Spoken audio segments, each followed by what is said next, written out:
Okay guys, so I'm just getting set up. We're obviously a few minutes early here. Last time the stream took absolutely ages to start. So, when you can hear me, please say so in the chat.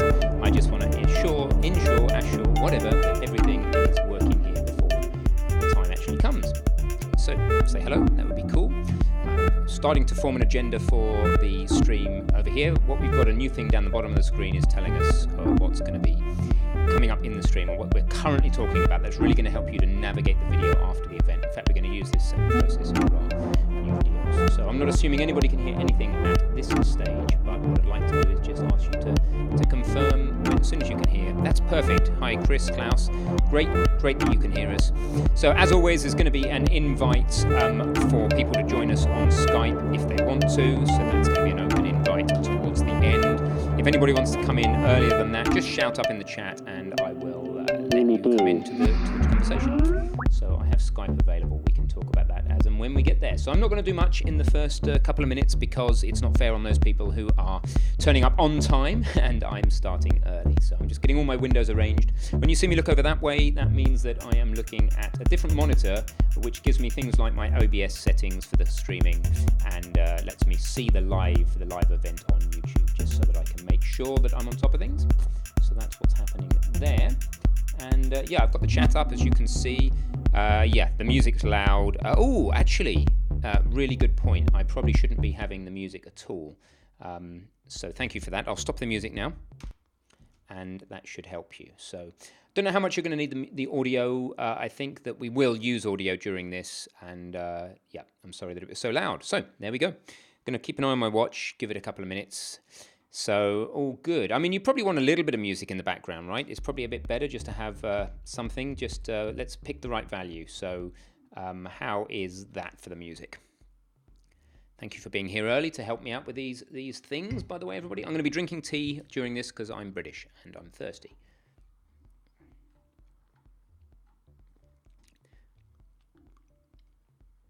Another thing I'd like to do just before it starts, once you've given me some feedback on this current music volume, is to just let me know about a couple of other things, which is going to be to do with the delay and also this bottom bar. But let's start with the music. Is that music volume okay? And do you want me to leave it running through the stream or not? You can't hear it now at all. Okay. Well, there'll be a little bit of a delay, I think. So let's calibrate that delay, guys, while we've got a minute or so, just so I know where I'm dealing with. What I'm going to do is clap my hands. When you see me clap my hands, be ready. Just type the word now, but don't hit return yet. So type the word now, and the minute my hands come together, if you could hit return on now or clap or anything really that makes it obvious, the moment my hands come together, then I'll know what the delay is. So ready? We're going to do it. 3, 2, 1. Boom. And then 3,000, 4,000. No, unable to hear it at the moment. Yep, I get that. So it looks like we've got a 17, about 18, quite a long delay. If you guys typed when I clapped, then the delay is reasonably long. Okay, 20-30 second delay. It's about as good as this Google system does. I've turned the music up a tiny bit, but I've got a feeling that yeah. There you go. Now clap. Okay, thank you guys. Thank you on the clap. So we will be starting soon on the hour. The other thing I'd like some feedback on is this thing along the bottom of the screen, suggesting we actually put this in all of our videos exactly the same size as all the buttons on the bottom of the screen here. It's exactly the same size as the Windows Start menu. We've replaced Windows logo with our much better GameDev.tv logo. And also you don't get to see all our messy, what's running. So you lose that. You lose what's in our tray and what programs are running unless they pop up like this. But what you do get is you get the ability for me to keep a continuous list of what's going on, and you get to see that at the bottom of the screen. So I just wanted to get some feedback on what you think of that. Do you like that? And if you like that, then I will stick with it and I'll start using it in the courses. Who invented 6 a.m? I'm sorry, guys. Just going to renumber these things to 1. I'm going to be completely incompetent. I'm going to start with 0. We're programmers. Let's start counting at 0. 0, 1, 2, 3, 4. Okay. So the clever thing is that when I save that file, it updates at the bottom. Do you like it? Tell me if you like it. And we can do this through all of our videos. It does mean that all of our new tutorial videos, it means that as you scrub through a video, you'll be able to see exactly what section we're on. And you only lose the start stuff, which is ugly anyway. Okay, so we are on time. So let's go ahead and check that everybody's on board. We kind of know that everybody's on board at this stage. We've got people talking in the chat. They're saying they can hear me. I'm guessing you can hear a little bit of music volume in the background. That's all good. So I am going to just check the numbers. How many people have we got here at the moment? 28. So you're all coming in. We know this is recorded, and let's start. It's going to be a bit lonely here on my own. So if anybody wants to come in on Skype, then please let me know. You can add me on Skype. My username is this. I don't use Skype very often, so I only talk to people on Skype by prior arrangement, whoever it is, because it's distracting as hell. But that's my Skype user. If you want to talk on Skype, just let me know in the chat and then go ahead and add me on Skype and stuff. And I can bring you in. I can actually bring you in and we can have a conversation with you guys from the beginning if you like. You're welcome to come in kind of casually, and that's all fine. So let me know if you want to do that. We can do a group Skype thingy.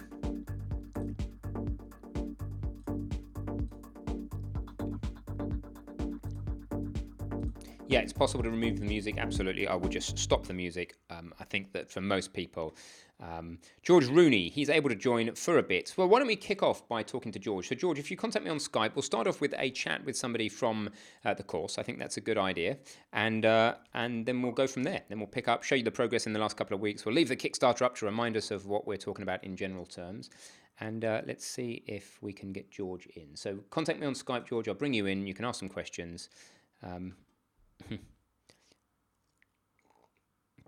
Shaolin Dave as well. No, that's not a problem. Having people involved is good because then it's a little bit more interesting for people than listening to my voice the whole time. So what you just need to do is call me on Skype. I'll answer the call and you'll come in. So basically, we've been really busy in the last couple of weeks. What we've been doing is prototyping ahead on the course.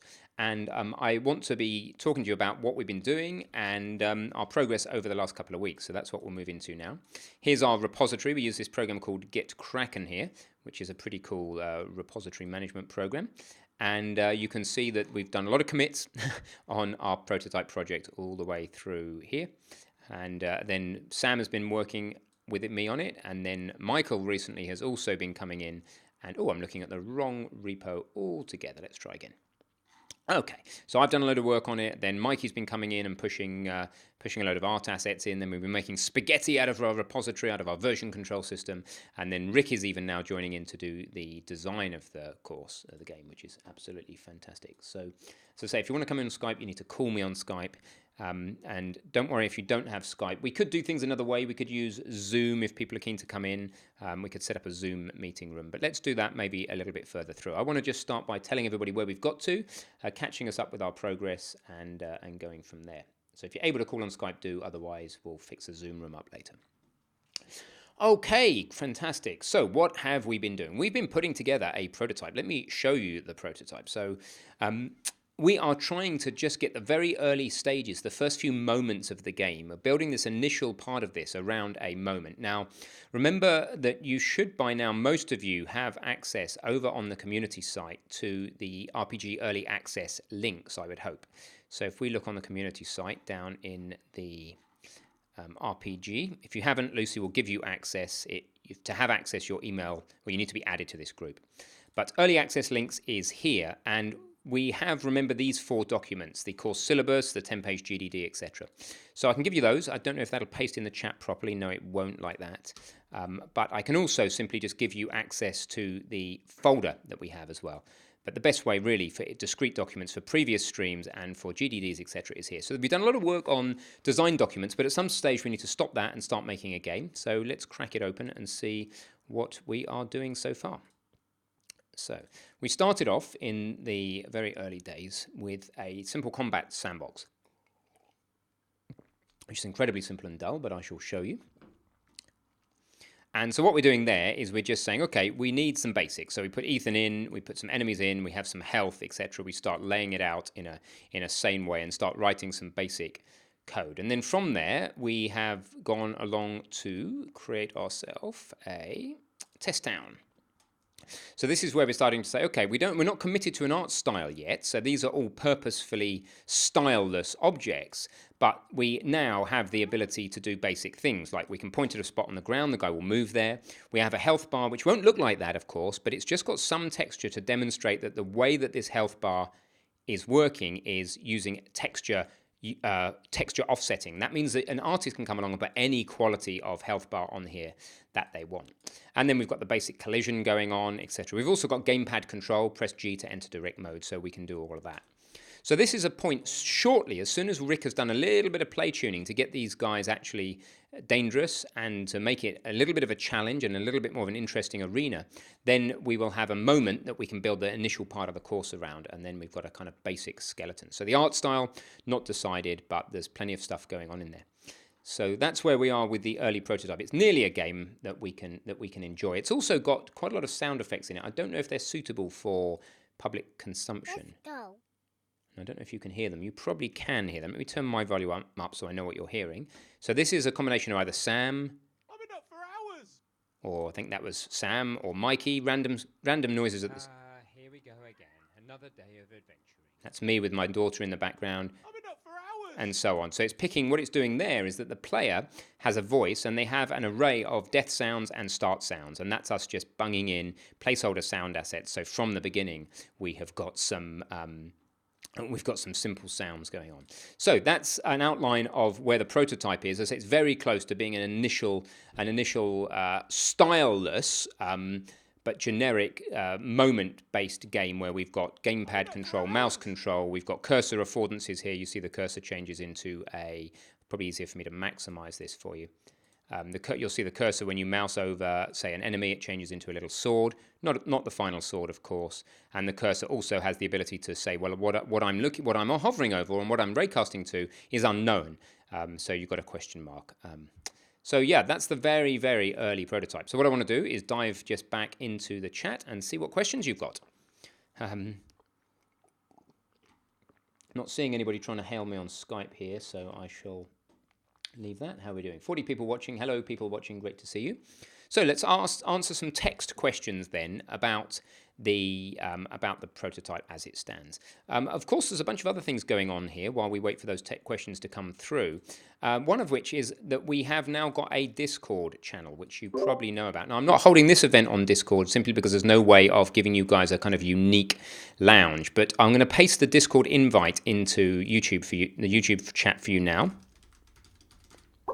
There it is, and that will bring you into Discord. We've got 112 people online over in Discord right now, which is pretty cool. What I might do at the end of the stream, if you want me to, is invite in just the general community for a quick chat and just kind of bring us all together and just show you how cool the community is.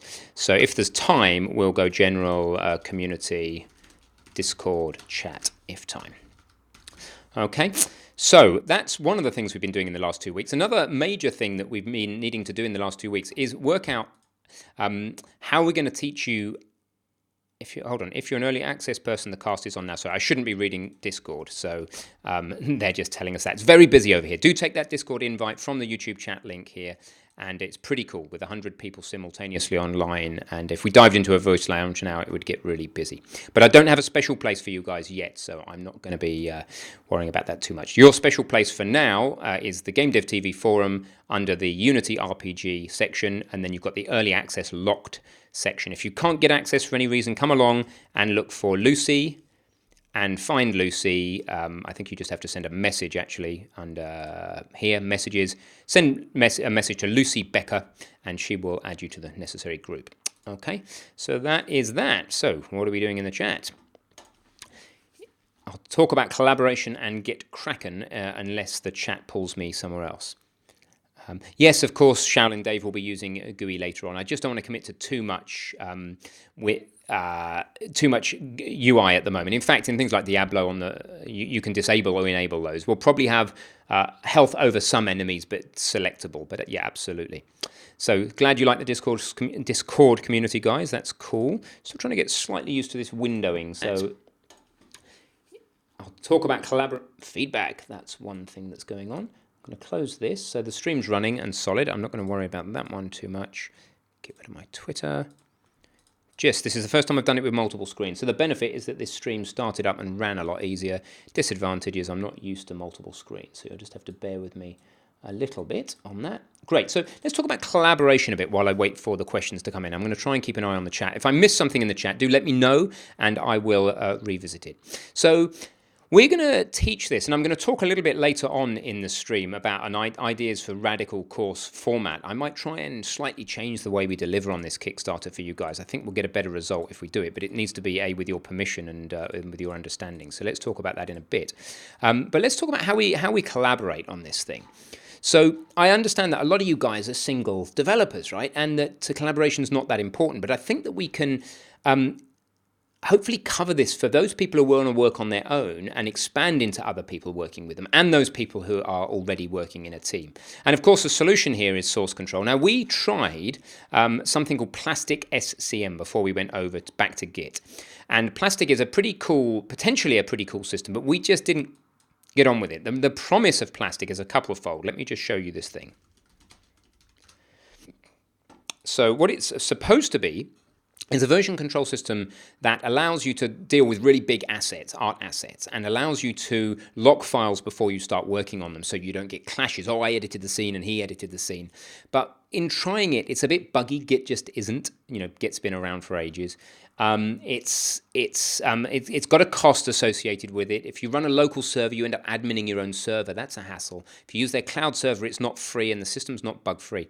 So we're sticking with Git for this project. The limitations of Git are, there's a few limitations, but basically, if you keep your assets under 100 meg each, then you don't even need to go into Git large file systems territory. And really, we can use Git. We just need to think about who's working on what types of files. So we'll be covering that for you a little bit more later so that you can work in a way that is compatible with working as a team. And we'll show you the branch per task methodology where you have your tasks, even if you're working on your own, and where your tasks have some sort of ID or name to them. We get that from our Trello cards. You can see one here in this branch XI9. They're not very friendly, but then we all know what they're working on. We can look that up. We can find out exactly what Rick's working on, and we can blend our work together. And it's really satisfying when you start working with other people and when you're working on the project and they're working on the project, and then you merge your stuff together, and suddenly if you've done your collaboration, you've got your collaboration protocols right, your work merges. I've done the combat, Mikey's made the assets, and it really feels like you are going at twice the pace. And the whole point of this is to try and get around the Mythical Man Month. Here's a book or an essay that you might want to have a look at. Look at Mythical Man Month. And you can read all about that, and it's basically, Wikipedia would be a good source for you. It's basically the idea that if you add more people, things are going to get done faster. Not always the case. So that's an interesting read and an interesting bit of background for you. So what we're trying to do is make sure that when we do add more people, things do go faster. Otherwise, it ain't worth spending the money, right, all the time.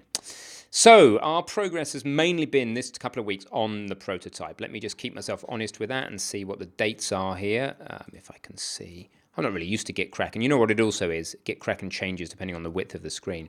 So the 18th, it's been roughly the last couple of weeks that we've been fairly full in on this and developing the documentation, but we won't bore you with the documentation. So I'm just going to look back at the chat and see where we are. Discord community is awesome. Thank you for everybody who's been contributing to that. Do you feel like development pace is where you want it? Also related, are you all full-time on this? So yeah, the pace of development is fine this week. Very slow, just initially getting going, gelling everybody together.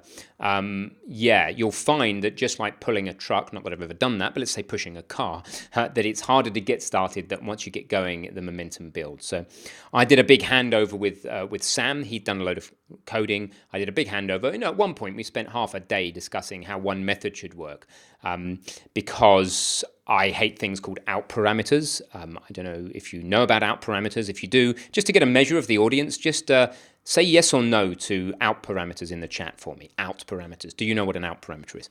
I personally don't like them much. I think they're pretty ugly. They're pretty hard to reason about. So we spend a lot of time thinking about whether it's worth, what do we do and how do we approach this? That aligned us. We've got a very clear vision on the programming and how it should be now. And I've just been cracking out features since then. Now you can, guys, at any point download the where we are in this project, and you can look at my currently horrible code. Right now it's not great. My code goes through phases of let's get features done, let's refactor back to stuff that I would be willing to teach. So bear in mind some of the code is stuff I would never be teaching, but the way you get to it is you've got GitHub, and then you've got github.com/Unity RPG. So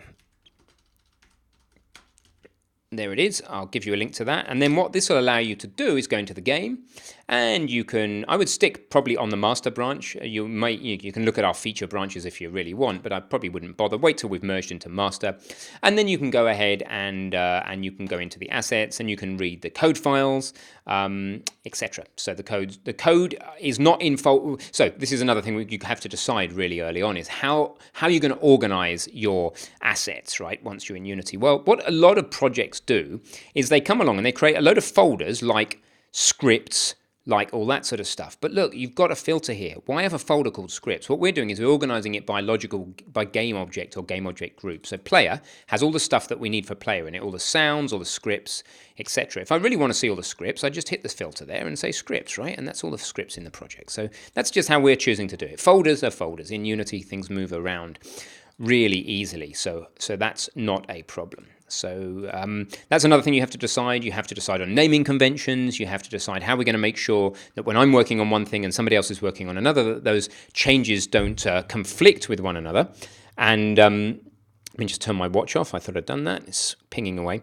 And one way to do that is, I can give you an early hint, is that it's actually the levels are one of the most contentious things. So have different scenes or levels when you're working. And the other thing is prefabs. They get a lot of contention. So there's a couple of tips there. So I'll see if I can find you guys an out parameter. Actually, let me ask another question before I do that. So quite a lot of people know what out parameters are. Okay, another question. So of those of you who don't know what an out parameter is, are you already C# coders? So do you consider yourself able to do basic stuff in C#? I'm trying to work out how to pitch this conversation to the specific audience. And yeah, we can go from there.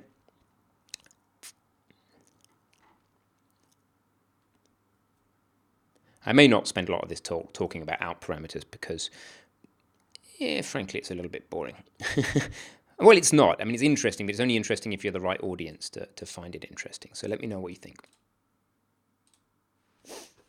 And then what I'd like you to do is use what we're looking at in the prototype in the next 5 minutes or so, just to start asking questions about what, pace, about direction, about what we're going to include and what we're not, etc. And then I'll move on to item 2, which is the idea for a new format. I personally really like this new thing down the bottom of the screen. It keeps us really clear on where we are. So yeah, so most of you know enough about C#. That's great. All right, so I won't talk about out parameters now. We'll do it. We'll do it during the actual content that we create, I think, when we have those discussions. But to me, it's all. I'll get you an example of what an out parameter is.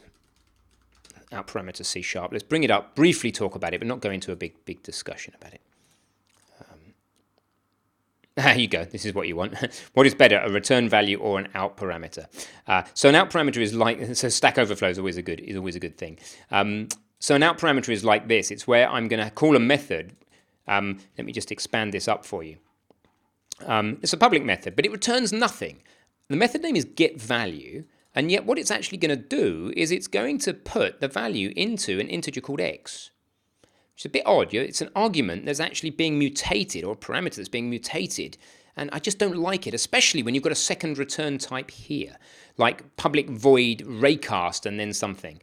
And then it's like this, public bool is kind of worse. If we look at Unity, so Unity raycast, let's just see if we can bring that physics.raycast. I think this uses out parameters from the word go. And I'll show you why I don't like it and what you can do about it very briefly. At least one of the signatures of this uses out parameters. Here you go. So here you've got public static. We don't know about the static, but it's Boolean, and then it's got an out parameter. So you call this thing, and what I don't like firstly is that bool, I know it kind of sounds obvious that if it comes back true, it means it worked, and if it comes back false, it means it didn't. But really, true and false only means true and false. And I don't like to use Booleans for anything but something that is truly true or false, like, is alive, or just an absolute black and white. But success and failure aren't the same thing as true and false. There could be different ways in which this raycast fails, and I want to know more than that about why it's failed. I don't just want to say true, false, and then assume that true means it succeeded and false. I want more output, like an enum. But the thing is, there's two different types coming back here. We want this raycast hit coming out, and we want to know whether it succeeded or failed. So you've got to find more elegant ways of dealing with this. And what we did in the game is actually we said, well, every time we raycast into the world to see where the cursor's clicking, eventually we need to stop looking because we don't want to go to infinity. So let's always just return the game object that we hit. That's the highest priority game object, because one of the things you wouldn't even think about probably early on is that when you click in this world, what happens when I hover the mouse? Going to get killed again. Just let Sam do his thing. Hover the mouse over this dude, but there's the floor behind him. So why is it choosing the attack over the floor? And the reason it's choosing the attack over the floor is because in the UI, where have I put this one? In the camera, we have let me go to the camera and show you sort of things we need to be dealing with. Here you go. What we've set up in the camera is a layer priorities, and we assign layers to things like this enemy, and he's on an enemy layer, and the floor has a walkable layer, and then we tell the camera that when it's showing the cursor through the camera, that the order of importance is enemy, then walkable, and later on we'll be able to add in all the other stuff like loot, etc. And that answers the question that I alluded to in the last stream, which was what happens if we have a dead enemy laying over a piece of loot on the ground. What's order will this work in? Well, we'd have enemy, loot, dead enemy, whatever, in the right order that works. So we have to do sort of prioritization in here.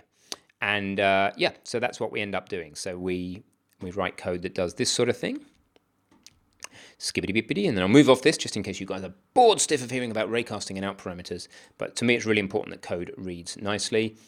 And I've slightly lost track of where I am in here. Not this one, where 1 second, cursor raycaster. Yeah, so this is what we were trying to get to, right? Whenever you get to a busy, hot loop like this, like update, I want it to read clearly. What is this cursor raycaster thing doing? It's on the camera, it's raycasting away, firing into the world through the camera, looking through the cursor. What's it doing all the time? And initially, when we first wrote this, it didn't read very clearly. But I think it does now. For each layer in the list of layer priorities, go raycast for that layer. If you succeed, then set some variables about the layer and stuff. Otherwise, if you don't find anything in the priority list that I set over here, enemy then walkable, I haven't explicitly added that doesn't matter, 3. I haven't explicitly added this raycast end stop because there's no need. That would be noise to have that in the list. But if it runs out of priority things to hit, then it just returns the backstop, the background.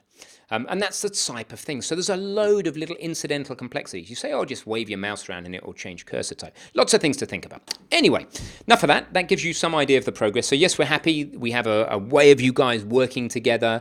We have in lots of ways in terms of who does what, in terms of merging different people's changes in version control, in terms of art design document, technical design document, game design document, and those things all feeding in. So we are almost ready to start teaching it, which will, once I've answered questions on this segment, will bring me on to the next point, which will be ideas for a radical course format.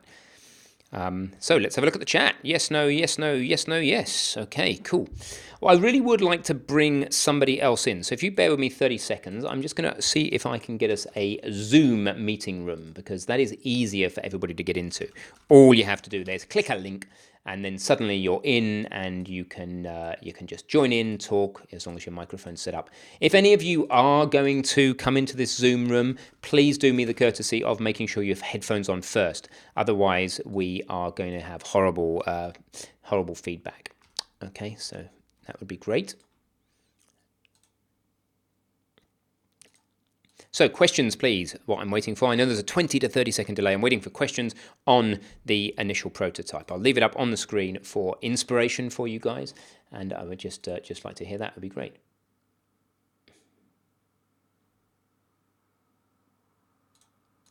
Meanwhile, I'm going to get my Zoom account set up in case Skype is proving to be too much pain, because I'm not exactly having my door knocked down here on Skype with you guys. I mean, no, but you don't have to feel an obligation to come in and join on Skype. It's just always a good offer.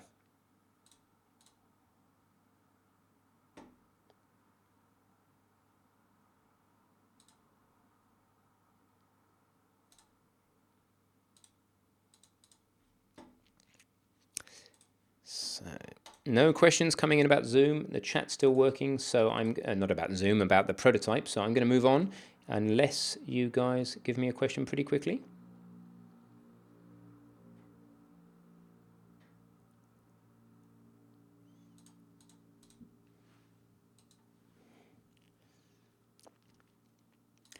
Do we already have any course structure?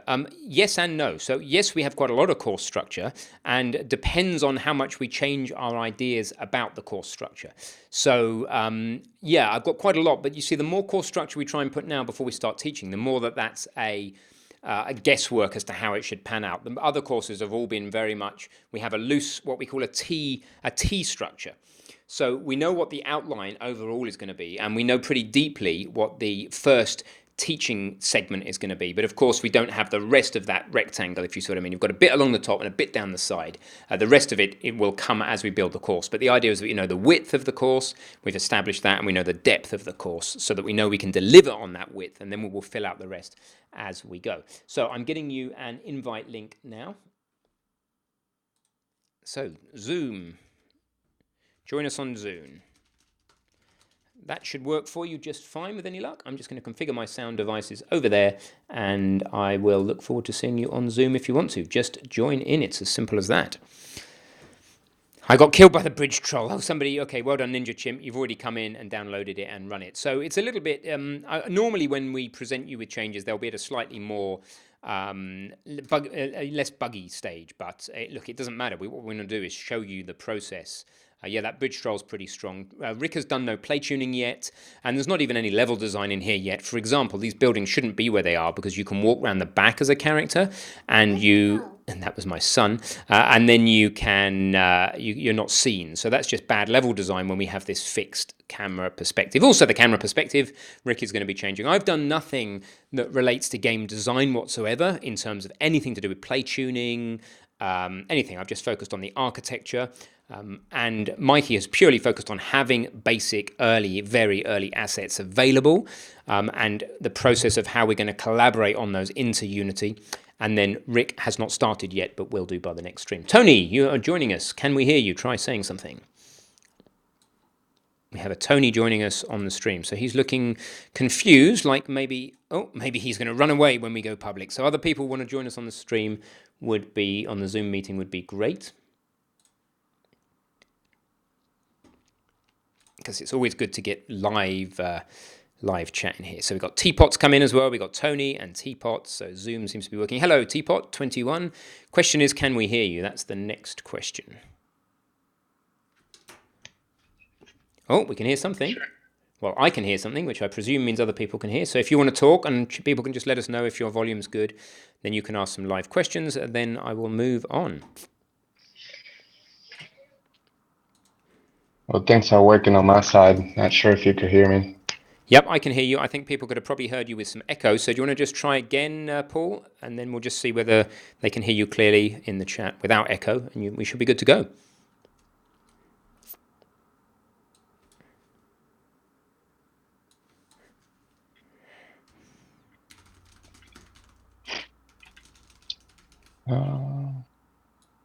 Okay, I can hear you fine. So if you can't hear me, then anybody on Zoom, you need to go down the bottom left of Zoom. There's a little thing that says mute. Strangely, that's where you go to change your sounds. So first students come in on Zoom. Okay, all good, Rebuggyco. It's good to see warts and all. Yeah, this is the idea, Ninja Chimp. So there's what is quite hard to do is to write the pristine code that we normally present you guys with in the course fast.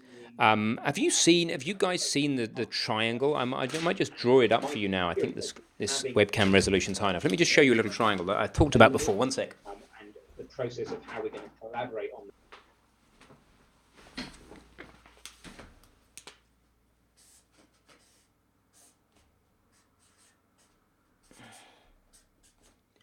So it's one of these project management way-offs you tend to have, and it looks a little something like this. You've got you've got kind of a way off between writing stuff that's easy to read, which the current project state is not in most of the C# files, easy and fast to write, which has been the recent focus, and then over here we've got fast, as in fast to execute. And you typically can't have all three of these at the same time. So what we've been focusing on right now is down here, that we are fast to write, and we're not worried about execution speed at the moment because the game is running at 500 frames a second. So what we're doing is we've got a vector that's going from fast to write for the moment to, as we move forward, we'll start to make it easier to read. But what we can't be is everywhere. We can't have it all. It just doesn't work like that. Typically, if you want to make code really, really fast, you have to do strange lower level things, and then it becomes harder to read. So yeah, that's what we got to live with. So Tony, are you able to hear us? Your microphone is showing us off, but you're here? Yes, sir. Ah, I awesome. can. How you doing? Doing well, yourself? Wonderful. Yes, thank you. It's good to have another voice. I'm already getting bored of the sound of my own, so it's great. Thank you very much for joining us. So, have you got any questions? Not currently. Okay, so great to have you here. It's great, and if you do come up with any questions, great. Anybody else wants to join the Zoom meeting, then I think Tony, you can also get the invite link from the bottom here, and then you can copy URL and you can post that back in if it gets lost in the chat. I think you guys can do that too. So anybody is welcome to invite anybody else into the Zoom meeting. Wicked. So let's talk about the course format, and hopefully you guys are seeing how this thing down the bottom here is going to be useful for you navigating. What Sam and I have been doing today is reviewing a lot of his Unreal videos and working out how we can improve where he takes over in testing grounds. And one of the things we notice is really hard to navigate the videos. I don't know if any of you guys have had this, but when you're trying to scrub through one of our videos, you don't really know where you are in it. And having this permanent bar along the bottom that tells you which are the points we're covering in the lecture we're on, I think will really help with that navigation. It also helps keep us real like this as to what we're talking about. So that's the idea on that. The chat's gone a little quiet, guys. Let's mix it up in the chat a little bit. What I'd like to do is hear about what type of RPG are you planning on making, and try and make it in a way we can all relate to, really snappy. So like we're making Monty Python meets Diablo, or we're making Diablo in a Monty Python world, or something like that, right? So the two things that we all know about Monty Python and Diablo, you bring those together, that's the kind of game we're making. What are you making? And see if you can communicate that, because a big part of this, even at this early stage, is you need to start, even now, trying to get somebody out there excited about your idea, even if it's just the rest of us. If you can't communicate your idea so that people know what it is, then they're not going to be able to get very excited about it and support you. Yeah. So how do you know you're building something people want? So what are you building? Give it a go. See if you can communicate what you're building, and that's also going to help me to give you the right format. And what has this got to do with ideas for current radical course format? Well, let me start talking about that while I wait for that coming back. We've got a problem right now, frankly, and we will deliver on the Kickstarter as we have on every other, but I think there's maybe a different or better way of us doing it. Our problem is that we've got now 3 rabbits to catch, and I'd rather only be catching 1 or 2. So one is we're trying to make a game to go to the Steam store to be a successful and funny game, to show you guys the entire process of doing that from A to B, with everything from the commercial factors through to team collaboration, through to patching the game after the event, through to DLC, whatever. So big project, right? It's going to take us all year, and that would be going some with just the 3 of us. Then we've got all of the existing courses to continue to update, support, and improve upon. So Unity and Unreal, and Unity 2017 is going to drop this year, and wow, Blender may have a big revision this year, so lots of work for us to do in course creation. And now we've suddenly also got to make a massive RPG course that is a whole new repo. If you think about the version history of the thing we're going to make, I'm going to have to start again, right? We're going to all this work, and then I'm going to have to start right back here and take you guys through step by step. So I'd like to just get your early feedback on the idea that the course that we give you shortly, which is going to start off just being these live streams, and then it will very quickly after that start to be specific videos about solving problems, and then it will be diving into the details of the project in detail and the problems we solved and how you may solve them. But I wonder if we don't do it in the normal Unity course format. Udemy course format that we've been doing, where we have very structured lectures, because you're all at different levels, and it's really hard for us to pitch this for everybody. If we pitch it as a complete beginner's course, those advanced people are going to get bored. And if we pitch it as an intermediate course, there's going to be a load of you who won't be able to start it unless you get your prerequisites over on the Unity course, which you may do, you may not do. How about if this Kickstarter was about us making a game that we put on Steam, and we don't care if we make any decent money from it because we're focused on teaching you guys to make games, but that it's a good functional game on Steam, and that our way of getting across to you what we're doing is to get you involved in making assets for the game, is to share all of our source code with you, is to do regular live streams, more regular than this, probably daily live streams about where we are, what problems we've solved, and what we're doing in a structured way like this. If we are to provide notes and justifications and modules that you can bring into your games and reusable modules. If it was that, and that you had to be a bit more self-directed in how you pull the knowledge you need for your game, what do you think? In fact, Tony, you're there live. Firstly, is what I'm suggesting relatively clear? What do you need to clarify? And what do you think about it being a slightly more freeform conglomeration of information rather than a very step-by-step? With Q&A sessions, with the code, with modules, with that. So that we can focus on making the game and charting the journey of making the game with a lot of live interaction with the community to get all their questions solved. And code reviews, that sort of thing. So you would come on with your game, I'm stuck at this point, we'd code review it live with everybody else. That will unstuck other people in a similar place, and we'll make new content based on what questions we're getting. What do we think? Well, on my side personally, I think the whole concept of the Q&A is a great idea, but I believe we get that already based on Discord whenever people put their information and we help each other out in there. So that part of these is very helpful because of the community. But I guess presenting the course as helping people out in different levels is very productive for that purpose, because everybody learns differently and at different speeds.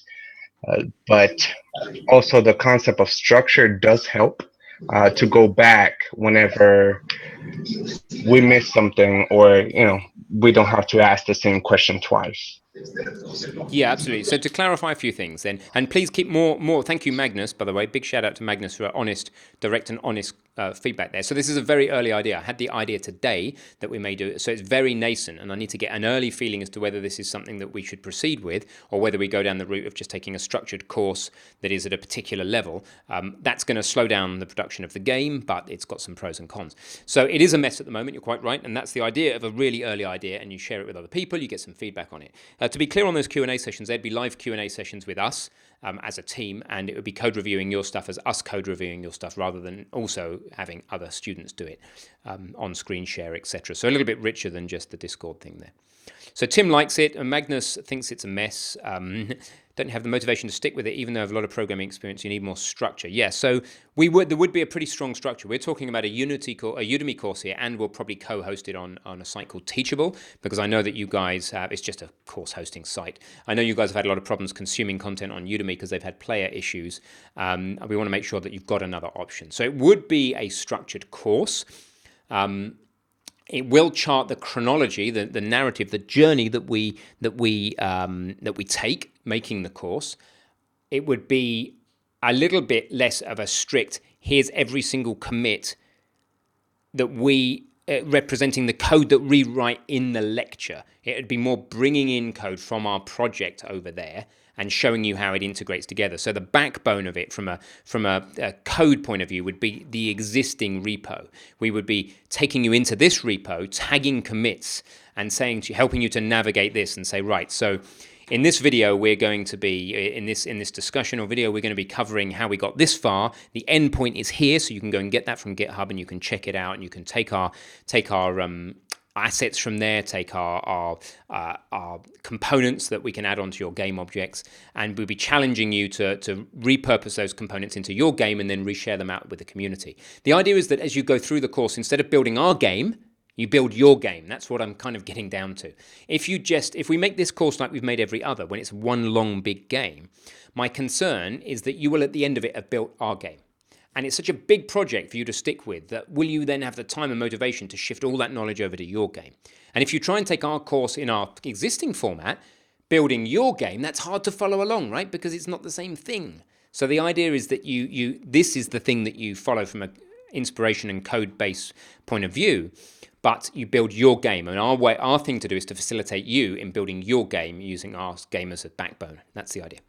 The Discord link, thank you for sharing that. Need more feedback on that would be great. So Christelle saying about motivation with it. I think that we can get around that without any troubles. I want to create the game where the characters gets better without buying skills, but the more you hit, the stronger you are, the faster you run, etc. Yep. The more you hit.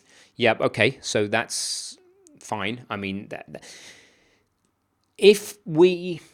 So questions like this, there's a lot of people who want to do a lot of mechanics that we can't put in our game because our game would be a mess, right? If our game is turn-based with hit-based leveling up with this and this and this and this, it's going to be an absolute mess.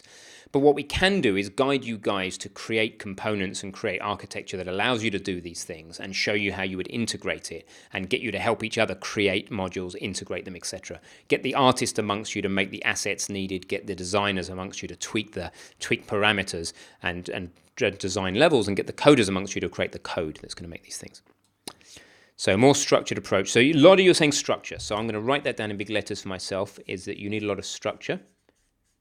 So by structure, I presume you mean linearity. Is that what you mean by structure? You want a chronology, a narrative, right? So if you could give me some feedback on that, I think that's what you mean. By the way, I've been confusing Tony and Paul, of course, because Paul is sitting there quietly listening and with his microphone muted, and then Tony is the one talking. So sorry for getting your names mixed up.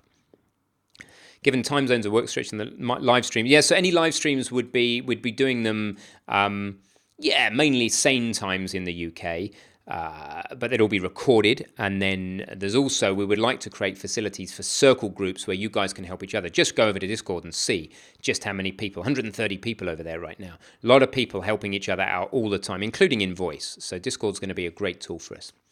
So Daniel sees what I'm saying. The way I describe it makes more sense. Good, it's just trying to communicate a very, very nascent idea. Don't even know, I'm interested in the concepts, extend the original course, AI, procedural modding, support, yep, okay. With Discord, would totally work. Yeah, so I think exactly, this is the thing that's come out of nowhere, Daniel, is that Discord is something I didn't intend to set up last week. Actually, it wasn't on my sprint planning. But what happened is, when the third unofficial Discord channel got set up by a student using our logo, we were like, hang on, guys, we need to reel this in and create an official channel. So I spent a lot of time last week creating this official channel, and I'm so glad I did. Look at this, in a week and a bit. It's a week. It's unbelievable. And we got 130 Oh, now what's the word? I'm not going to let you help me. I'm going to not speak for a minute and be comfortable with my own silence. Concurrent, that's the word. It's quite nice to just stop talking sometimes and think, I don't have to come up with the answer immediately. 130 concurrent users is pretty good for a 1-week-old site. So, linear you can follow in your own time. Yeah, cover a lot about the ability system. There will be plenty in there. That's a huge part of it. And not entirely clear, but in terms of dissembling information, it seems whatever. Lecture pace. How would you keep the proper pace? Personalized structure similar to very basic. Yeah, okay. So, yeah, concurrent, thanks. You're all trying to help me out there. So, one of the interesting challenges here, yeah, is that, give me some feedback. How many people do you want me to target this course at? And that you're on your own at the moment. Do you imagine that as you make your RPG, you're going to start collaborating with other people? Because the content or the way that we're going to be working is 3 people, right? So I don't need to draw a diagram on a bit of paper. You can see this from the Git Kraken history here. You can see that there are people doing things in parallel, right? But I totally understand you guys need a narrative, a story, a linear path through that. So that's easy enough. We just dive between those branches and linearize the story for you. We're starting off with basic top-level game design. We get to a certain point in the game design and we go, okay, that's enough of that for now. Let's go and do some marketing. Let's go talk to some early people. We're going to be finding an audience for our game that isn't you guys, by the way. This is going to be a part of this, is we need to go out and say to the public, look, this is a game we're making. Monty Python meets Diablo. Do you like it? We've got to drum up interest. So we dive over to that very early on, and then we go, okay, now we need some sort of playable demo, create that early moment, so we dive into the programming side. Yeah, so I will absolutely be tracing a linear path through everything we're doing. It's like a connect the dots, right? I wish I can draw on the screen actually, but I think you get the idea if I just bring this up, that I need to kind of chart a path that goes through all of these nodes, all the relevant nodes, and is linear. So I will be doing that, and it'll be the journey of making a game from concept all the way through to publishing on Steam. What I'm saying is that I don't think we need to provide you with a click-by-click account of how we built this. You don't need to watch us build it every single click one at a time. I think that us building something very similar to what you're going to build 2 or 3 weeks ahead of you and then giving you a ton of help will be enough. And if it's not, we can always switch it back to the old scheme, which is where you watch us build our game click by click. But I'm concerned that you'll never build your game, and I want you building your game. So does that make sense? Let's see how we're doing. Concurrent, thank you for trying to help me. I refuse the help, very silly. Trying to multiple at the same time, build a course around that sounds pretty difficult. Yeah, not structured approach to playing sounds good, but be proud if we can successfully. Yeah, so look, this is all that matters. And do pipe in, by the way, Tony or Paul. Looks like either if you want to. Sorry, actually, I did have a question, or pretty much what you're explaining of those steps that you'll be taking. To me, I believe they're very beneficial because those are things that normally you don't see anywhere else. As the whole concept of, okay, once we create the concept, we have to go out there and pitch it, and from there see who's interested, and continue creating a demo and so forth. To me, those are very beneficial. One, for solo developers or those who are trying to create something in a team. So I just wanted to emphasize that, I guess. Yeah, thank you very much. That's useful feedback. I appreciate it. So, and I think that's what I want to try and do. You're saying that most of you are solo at the moment, but I'm hoping that we can get you guys, getting people some interest in your games, and that you don't have to stay solo developers. It's actually pretty easy to collaborate with others. Here's a place. Go over to the lounge. Need some art? Go to Hash Art. Go to one of the other great servers on Discord. Go get people to help you out, right? And remember this. Let's get into an abundance mentality here. For every person who wakes up in the morning with I haven't got enough of X, enough money, enough time, enough whatever, there's somebody else waking up in the morning with the opposite problem, right? Literally, there's people waking up with too much money, they need to know where to invest it. There's people waking up with tons of time on their hands and don't know what they need to do with it. More specifically to game development, for every programmer who wakes up going, I'm loving making this thing, but my art looks so ugly, and frankly, I'm not even interested in making art. Come and look at these guys. They're just throwing out awesome stuff all the time, right? And they wake up in the morning going, I can make all these assets till the cows come home, or I can make the cows so they can come home. But I haven't got a clue how to code any behavior. Now, you can turn left or you can turn right. You can strengthen your skills and learn how to code or learn to be an artist. That's one option. It's what school teaches us to do. But frankly, if you've always been into art and you love art, why bother? When you could just learn enough coding to be able to talk to a coder and get and have mutual respect, and then just go over to Hash Dev and say, guys, I haven't got a clue how to make this stuff work, and I really, to be honest, I don't care. To me, I love looking at this stuff. We all like looking at the art, right? It's fun. But as a developer, a lot of people are like, well, I like looking at it, but I really can't be bothered to make it. It's not my thing. It's not my passion. It's not that I can't be bothered. I haven't got the skills, So for everyone who's got, and same with biz, let's not leave out the third thing. Business and design is this third area, hugely important. You don't have to do it, actually, potentially. There's a load of people out here who are like, I know how to design a game. We're thinking of making a course with Rick this year called How to Make Games in Unity Without Code. Because you can get a huge distance without code. My 7-year-old daughter's never seen Unity, came in and she made this crazy level. I'll see if I can load it. It's just nuts. I need to do a checkout because it is not where I am. So I'm just going to do that real quick.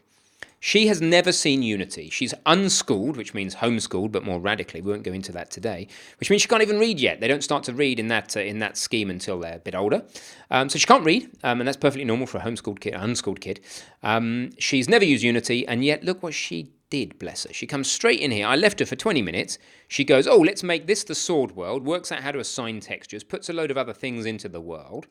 Assigns textures to all these things just by dragging and dropping. This is the sword world, and these are the two guardians. She makes another bridge, sticks a guy on it, says that when we get over the bridge past these bad guys, we're in our happy place, which is the dragon world and stuff. And I'm like, and I left her to it. She'd never touched it. It's incredible what people can do if you just leave them unconstrained. Okay, it looks ridiculous, but this is a 7-year-old who's never touched Unity. She's worked out somehow. She's looked through here and she's found these assets like a world object, and she started dropping them in, and she's worked out how to move them around, and it's like, wow. So, you can do a lot of making games and the business of games without either programming or having any art tools. So what I'm encouraging you guys to do is work together. If you art people, dev people, and business-minded people get together, you can really start making some games. And you just got to sort out who owns what, do sensible splits, and you're good to go. So there's a little bit of idea and feedback there. Let's see where we are on the chat. And I'm going to shut up long enough that either Paul or Tony, maybe we'll hear from Paul. I don't know. Paul's looking like reluctant to talk. Give us a wave at least, Paul, if you're going to show your face. Just say hello. It'd be good to know that you can hear us. The strange thing is Paul has probably got me muted on Zoom. So when I speak, he can hear me, but not for 20 or 30 seconds, right? So any second now, he'll probably turn around and go, hey, I can hear you. All right, I'm going to go back and see. And do pipe in, Paul, Tony, and anybody else who wants to join the Zoom link. Let's remember that I think I've got it in my paste buffer. Yes, I have. Join us on that. Hey, he's giving us a wave. So that gives us an idea of the delay. Thank you very much for waving. Some other systems would have a lower delay than this Google, but, you know, we're getting 50-odd people. I think that as we start increasing the numbers, we're hitting the limits of some webinar systems, and this seems to work well enough. Yeah, I think his like the audio or something is delayed. On my side, the video is delayed. Yeah, your audio should be real time, Tony, because we're just talking straight through Zoom. But yeah, the Paul's video is, what's happening is video isn't delayed, actually. It's kind of roughly now. But when he sees my video, what he's watching is 20, 30 seconds after I say it. So if I say, stick your fingers in your ears and stick your tongue out, he might not do it, of course, because I'm not Simon and Simon didn't say. But if I say that now, it's going to be 20, 30 seconds before he does it. So look, I'm going to look. People are agreeing what David's saying. So step by step is good. I don't think you need to build the whole thing. Building a single level, all the concepts. Yep, okay, that's cool.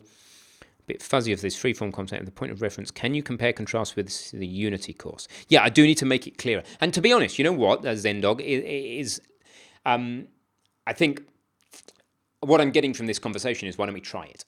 And if anybody's got an issue with it, you'll soon tell us and we'll switch back to a more traditional approach. But I feel like this is a good time to take a risk with our content and to start looking at new ways of delivering things. You know, we put these courses out and they're some of the best in the world, but we miss a lot of this, what we're doing now, live interaction. We miss a lot of this Discord-y type stuff. We miss a lot of reviewing your work. We can't afford to do that one-on-one, but you come on live like this, we can really get in and you can see other people's common mistakes and, you know, really powerful. We're missing all of that. And I think that this RPG is an opportunity to do that. So it would be a course that takes you through how we're building our game about 2 weeks behind our actual game, basically. And it will invite you continuously in challenges to apply what you've learned about our game to your game and then share the state of your game. Now, the problem is that you'll diverge from our game, right? We build our game, you're worried that you're going to get over here and not be able to keep up with us. And that's, we pull those back together continuously with Q&A sessions, with peer-to-peer code reviews, with support, with reusable modules that make sure things don't drift apart too much, with new lectures that we add because you're finding issues with divergence from our project. And our challenge will be to build our project, chart the chronology of what we're doing, and then to continuously pull you back so that you're building something that's parallel, but your own. It's really yours, both in terms of the way that it behaves, the way that it looks and feels, and the way that it's marketed. Because look, if you just all make my game, you can't all put it on Steam, can you? Because we can't have 20 Dragon RPGs, Monty Python meets Diablo hitting Steam at the same time. The public's not going to want that, right? That's not going to be very interesting. So we really need to all be building our own games. And I'd like each of you start this thing to end up shipping it to Steam, even if it kills you. Well, preferably it doesn't actually kill you. Fine. Unless you're Zynga, but Unless you're what? what is it? Zynga, is it? You find me a link or something? I'm slightly lost here. I'll have to. Okay, no worries. I've slightly turned your volume down because according to my VU meters, you're quite loud. So hopefully that's still good for people. So yeah, so I won't. You like step by step, as David O'Hannigan says. Yeah, will be step by step. I just don't think that. Let's just try it. I think we're getting enough. We're getting. Yes, I like it. I'm not really sure because I can't imagine what it is. Type of questions. Nobody's saying no, don't do it like that. You're either going, let's stick with what we know and is safe, or yeah, let's try it. So yeah, let's try it. And if we can't make it work, we revert. If we can make it work, well, it could be much better than anything we've ever had before because you get to make your games. Already people say projects are long, right? Testing Grounds, Battle Tank in Unreal, long sections, hundreds of lectures. We're talking about 1,000 lectures or more for this RPG. If that's not your game and you're invested in it, making your thing under your own steam, you're going to run out of steam just building our game. So excuse the pun with steam. Dropped out for their daughter. Definitely want to be able to pick up through the course at your own pace. Schedules, yeah. Well, it's always our own pace. Don't worry. Everything we do will go into a course chronology that you take at your own time on Udemy or Teachable. And it will be 95% as good even if you can't join the live streams. If you want your code reviewed real time, you need to be on a live stream. For the rest of the by us. If you want help the rest of the time, you've got Discord, you've got the forum. By the way, just real quick on Discord and the forum, the deal here is that if you've got a question about a lecture, use the link in the Udemy resources or the Teachable resources when we get there to come to the specific place you need to be. So here you are, you're in Unreal, you're in the, I don't know, the bull cow game, and whatever. You come to this specific, like the right sub-forum with the right tag, and it looks something like this.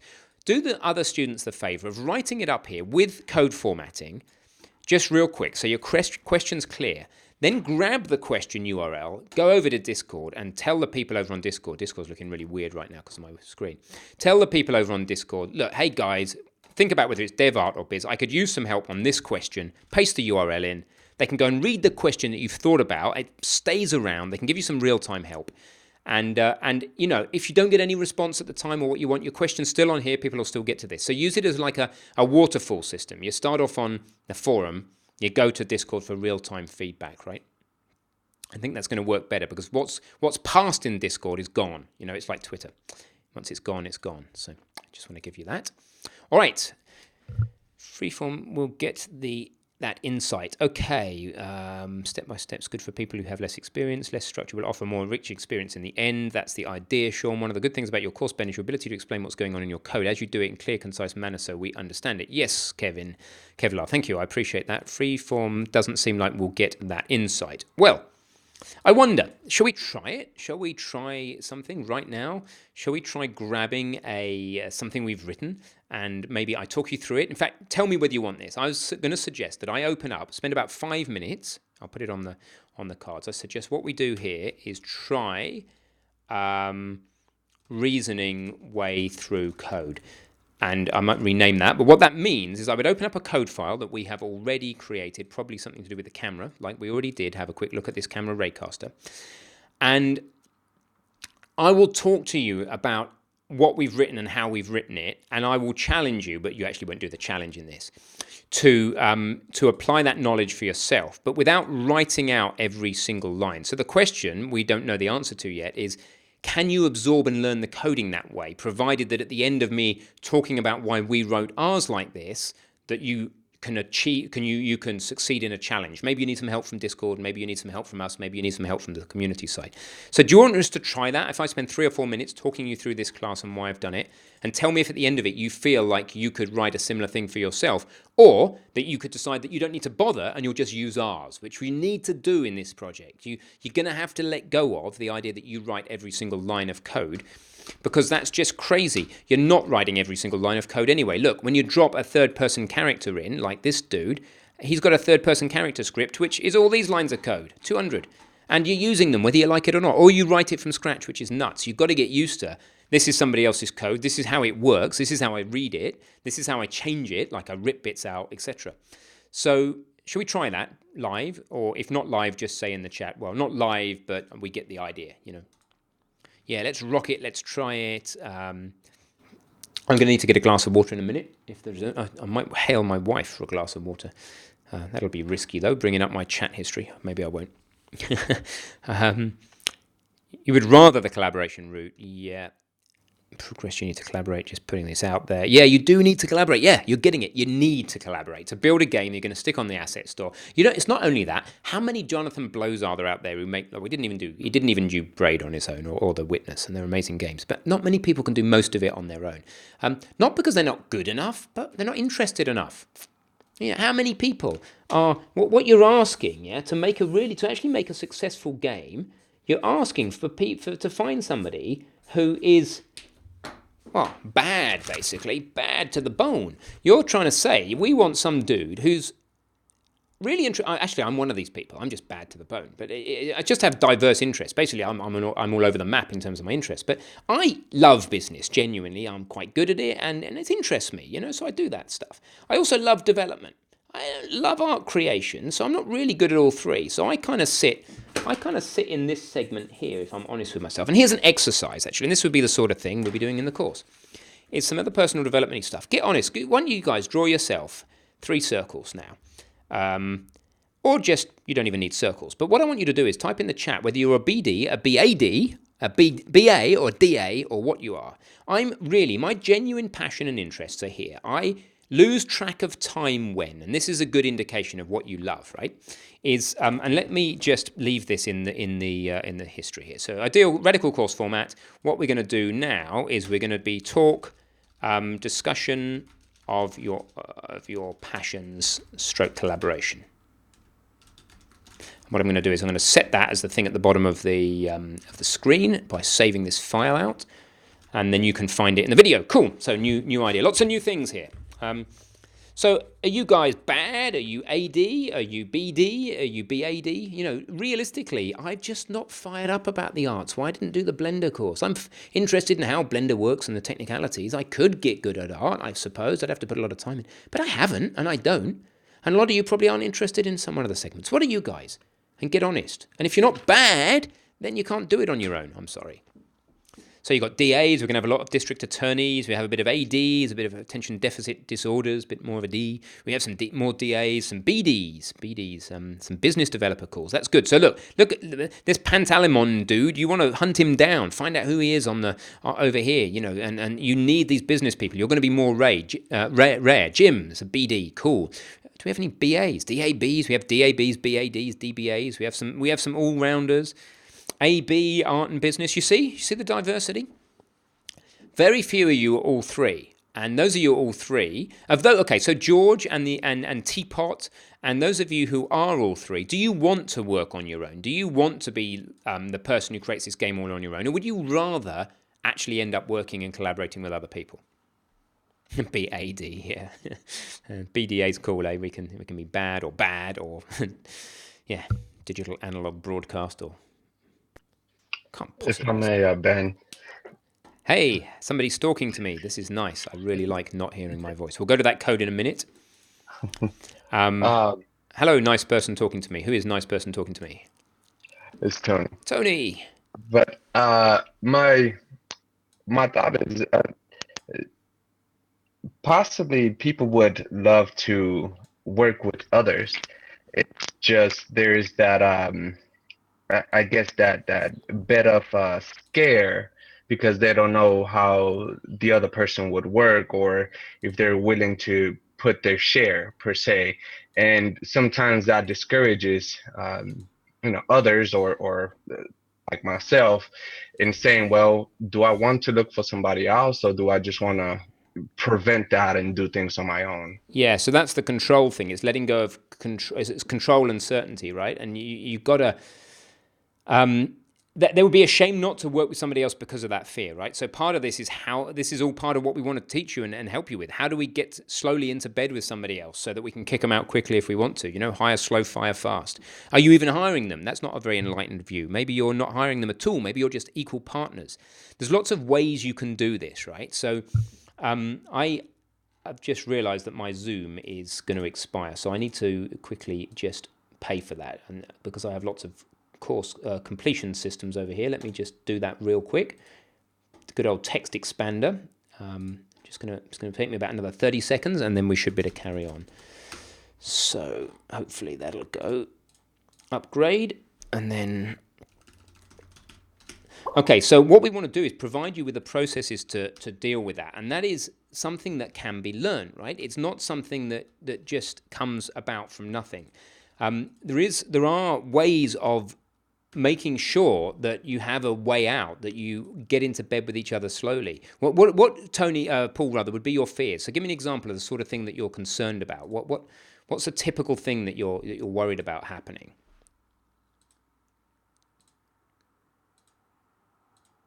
Sorry, I'm asking. Yeah, Paul, not Tony. Can you give me some indication of the sort of things you're concerned about happening if you were to work with somebody else?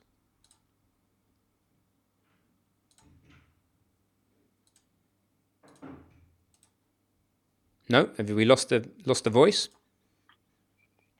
Oh, were you referring to me? I'm not Yeah, I'm referring to. I'm asking if you can tell me the sort of your concerns so that I can address my response to the concerns that you actually have.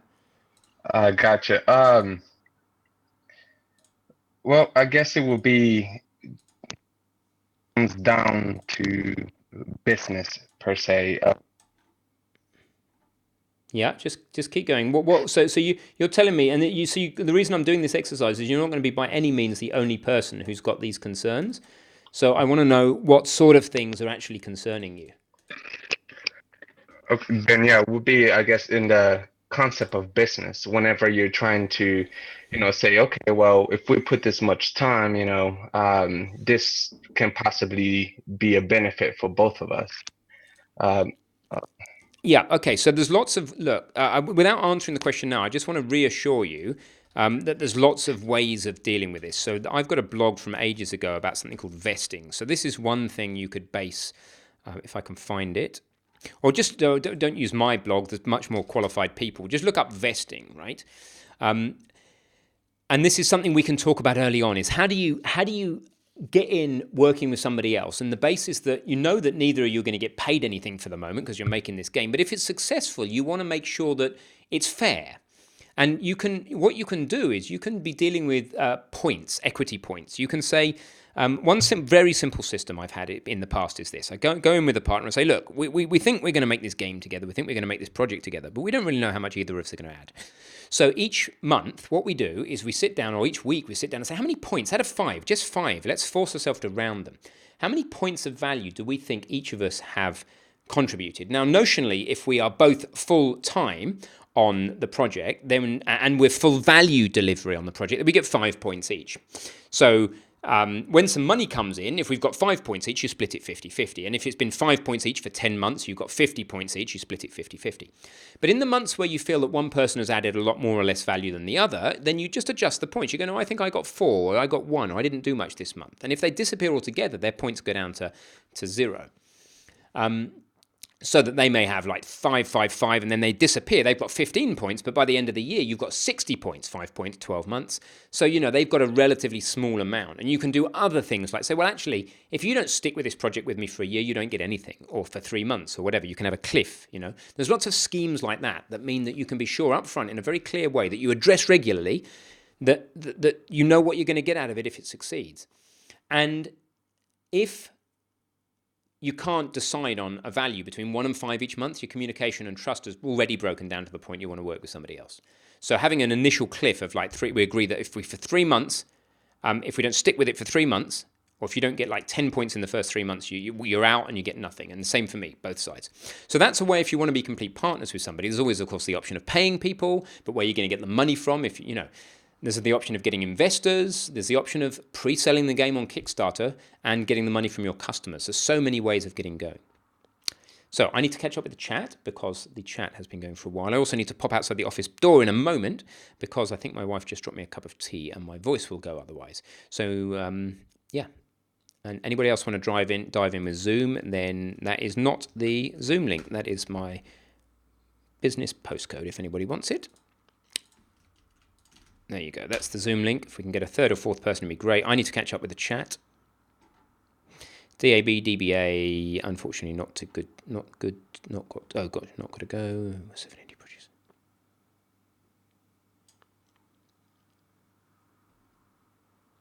Yeah, please, guys, don't be. What? Please, can somebody pipe up and tell me why? Tony, do you not Paul, rather, you're the live guy. Very confusing with Tony's face, Paul's face. Do keep your face on there, Paul. It's lovely to have you. I'm just got to get used to the fact I'm talking to. Oh, now I don't even know who I'm talking to. I was talking to Tony. Tony, are you still there? No, wow. Yes, sir. Fantastic. So, and Django Denboa, awesome. So, Django and Tony, what I'd like to know from you guys is related to this question here. Are you concerned about giving your ideas away with the game?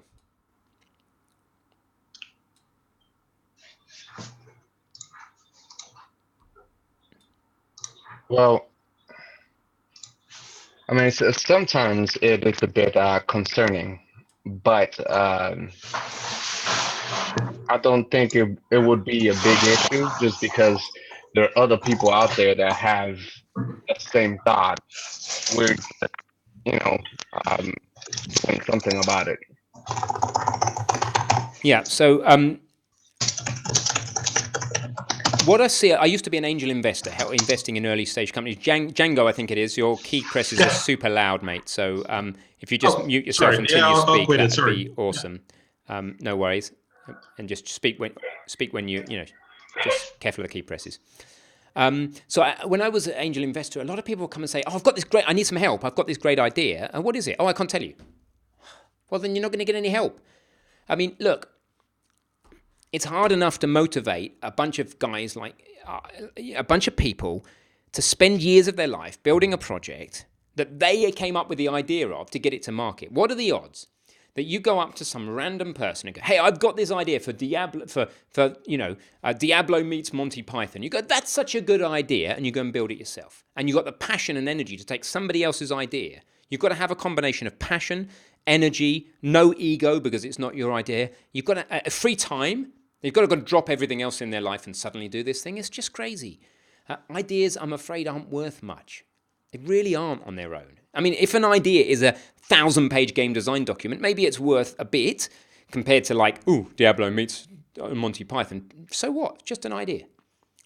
The game design doc adds a bit of monetary value to the idea, almost none, because it's completely unvalidated. We don't know anybody wants that, right? So that plus like a successful Kickstarter, well, that's obviously got some value, but it doesn't exceed the value of a Kickstarter that much because it's about recurring revenue. The idea value is related to the revenue that it is generating or the profit that it is generating or can generate. And your ideas aren't that valuable, guys. Get on with implementing them and ask for help. I mean, that would be my idea. There's a glass of water outside your office door. That's very interesting. How does anybody know that? How do? Wow. Okay. I didn't write that. That's funny. Okay, so good thing Cortana messaged me. Cortana paid loot point system applies to developing a game is amazing. Yeah. Okay. The point system exactly. Consider a point system. Mostly learning. So everyone wants to do their idea exactly. Do your own idea. Play your own game. Building systems, will the videos be you watch us code the basics and then you can expand on your own? Yeah, okay, so let's answer that question. Scott, I've got to go get that glass of water, and what I've got to do is I've got to get a glass of water, pop to the men's room, and then I will come back and answer that question by trying reasoning our way through some code rather than me writing every line. Let's see how it feels if I try and explain something we've written and see if you can understand it at the end. And then we would challenge you to apply that into your game and provide you with the code I've written to download, install into your game, and modify to your needs, right? So I'm just going to take a 3-minute intermission. And I'll put some sort of music on because I think a silent intermission is worrying. And I'll see you in a few minutes, guys.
manual fade of the music there. Okay, cool. I am back. Thank you, guys.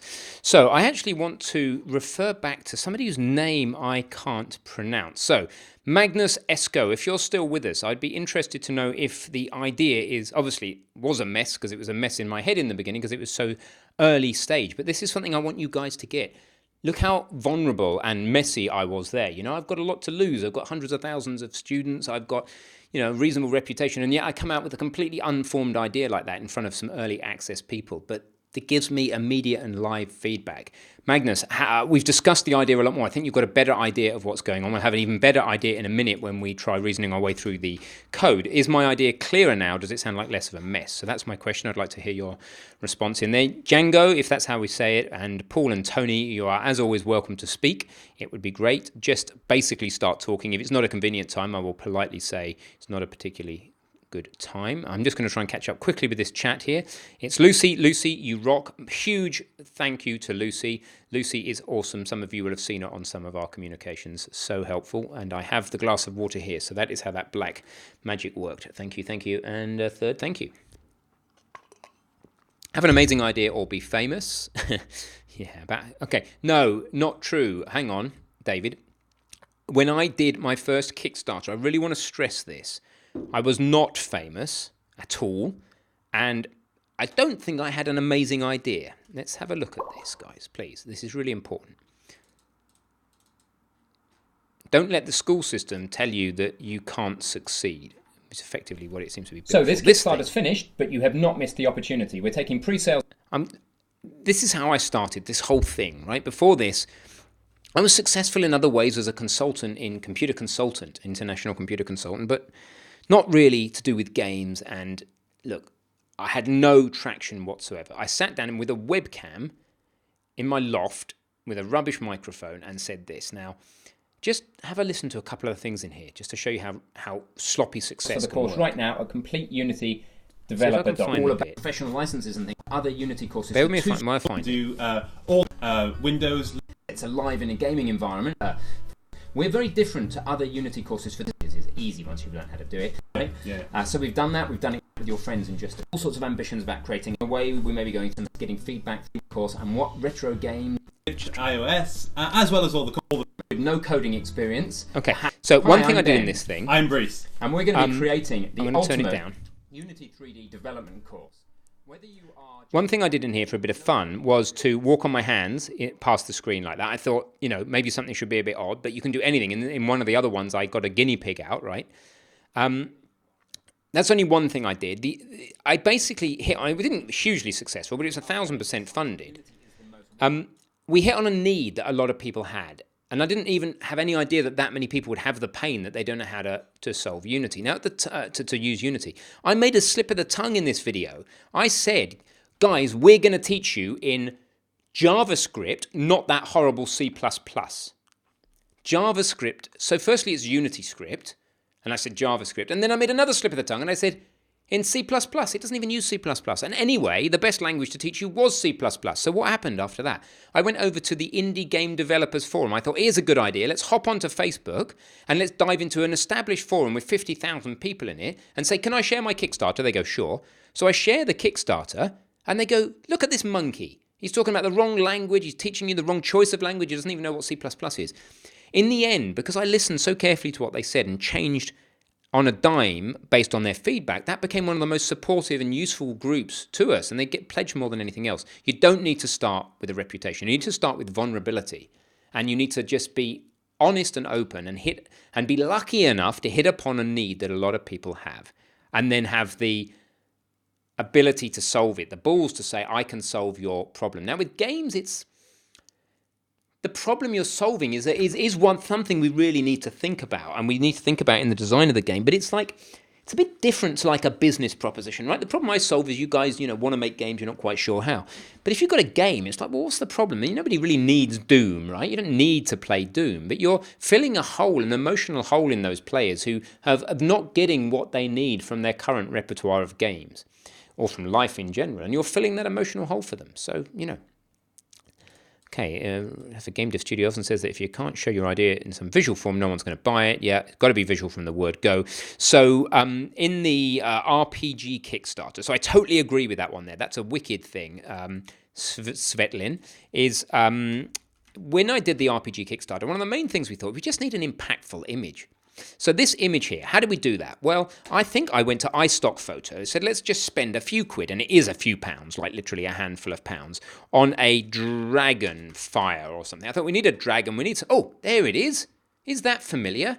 You see, that dude there is just a slightly wider version. It is the thing. So I bought that image for a few pounds, and then I come along and go, okay, let's just make it a bit more about the course. We crop it down to the right size, drop a bit of code in here, stuff a Unity logo on it, comply with the Unity guidelines for the spacing and stuff, and we've got a reasonably good course image, but it's visually immediately impactful. It catches your eye. We even went as far as taking that image with Snagit and going to the Kickstarter homepage and saying, well, if this was in, games or game projects, and you were to look here like this, zoom out almost, what would that image look like? And you literally do a mock-up. You go get the image, and you literally just grab your Snagit program like this, and you do a screen capture of the marketplace you're going to end up in, right? Which may be Steam in your case, and you literally grab this image, come over here, paste it in, scale it, and that's one of your first questions, right? So this is the business side: is how does that look in the marketplace? Does it catch your eye? Does it fit in? So that is exactly the sort of thing. Yeah, absolutely. Love that. And just a bit of useful feedback for you there. Get the visual impact first. When you're scrolling through the list of things in Kickstarter, the first thing you do is you see an image. And you need to ask yourself, is this an image I would stop for? With the code and with the logo? Probably. Maybe. Some people did. Lots of people did. Yeah, Brian, you need to monetize the idea from the word go. It's basically the thing. You need to get people engaged from the word go. The item system, Donald, how will the item system work specifically? Will it be a database? Depends how many items there are. I mean, fundamentally, I kind of see databases as a structure for addressing and recalling information on disk. And if there's room for it in RAM, why do we need a database? I mean, we need something that's serializable, persistable to be saved out, but database, don't know. We'll see how it goes, He says it took a 3-minute intermission. Please don't use music in the course. That music, I won't use that music in the course, don't worry. I was going to use classical, but I was just in a rush, and I won't use any of it in the course. The music is amazing. Okay, so you're going to divide you with music. Yakety sax might be more appropriate. Yeah, that's very funny, isn't it? Good old Benny Hill. Sharing ideas is unique based on a lack of finding similar apps. Yeah, but the idea is you still don't know that. The idea alone is not enough for customers to buy into it. So what you've actually got to You've just got to go out and find the early customers. And once you've done that, they're already bought into you, so your idea is kind of protected by that. I really wouldn't worry too much. I really wouldn't. Wow. Then I think they're valuable. NDAs, yeah, sort of handy. Kind of tell people that you're serious about, people respecting your privacy, but not. Are you really going to enforce them? Are you really going to chase people legally? Okay. I don't think we can follow you writing every single line of code. Not sure about the rest yet. Yeah, okay, thank you. Good that you're still here. Good, well done, David, doing the Kickstarters. Okay. Wicked, I think I'm caught up. So, what are we supposed to be doing? Try reasoning our way through the code. That's been on the bottom of the screen for a while. Not what I've been doing, but this new system of the bottom bar is brand new, so forgive me. Do any of the people who are listening have any questions?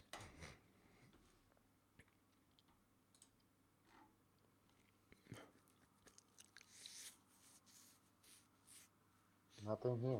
Not at the moment. Okay, cool. So let's talk you briefly through this. So what's going on? Using Unity Engine. Everything we do in Unity has to use Unity Engine. So we're going to need to use this include. It makes the dependencies explicit, and it also makes it possible to use all this stuff. Of course, if you comment out using Unity Engine, we're going to get a ton of errors come through about practically everything we try and do that's in the Unity Engine namespace.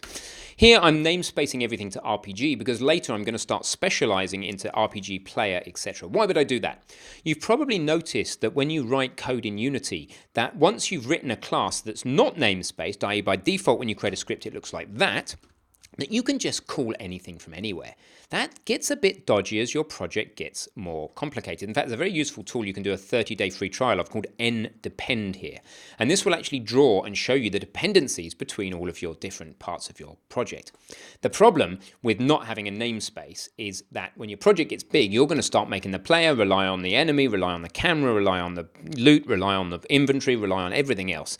And if you start to create yourself namespaces, i.e. ring fences, you can start to become explicit about what you're using. So if this was a rpg.camera namespace, I'm just labeling it, just putting it in a folder. So there's nothing more than that. I'm just putting this class in a conceptual folder. Then in another script, I would have to come along, say, an enemy. If I wanted to use that camera, I would then have to go using rpg.camera.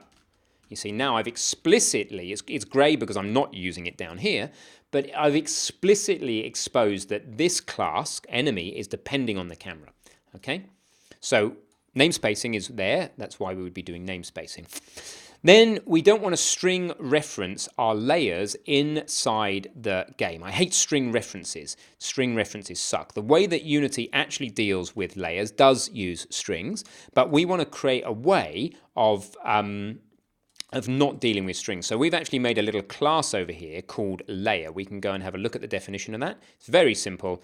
It's a enum called layer. And all these things, raycast, end, stop, walkable, character. Actually, I'm wrong. Unity doesn't use strings to reference layers. It uses integers to reference layers, actually, in this case. So these layers up over here are behind the scenes actually referenced as strings, walkable 8, 9, 10, etc. Yeah, and what we're doing here is we're saying, okay, that's all right, but we in code want to be able to go layer dot something. So now we can encode, say, layer dot, and if I just put a comma here, layer dot, and we get a list of all the possible layers, so we don't get the problems of trying to talk about integers. Never use special numbers, magic numbers.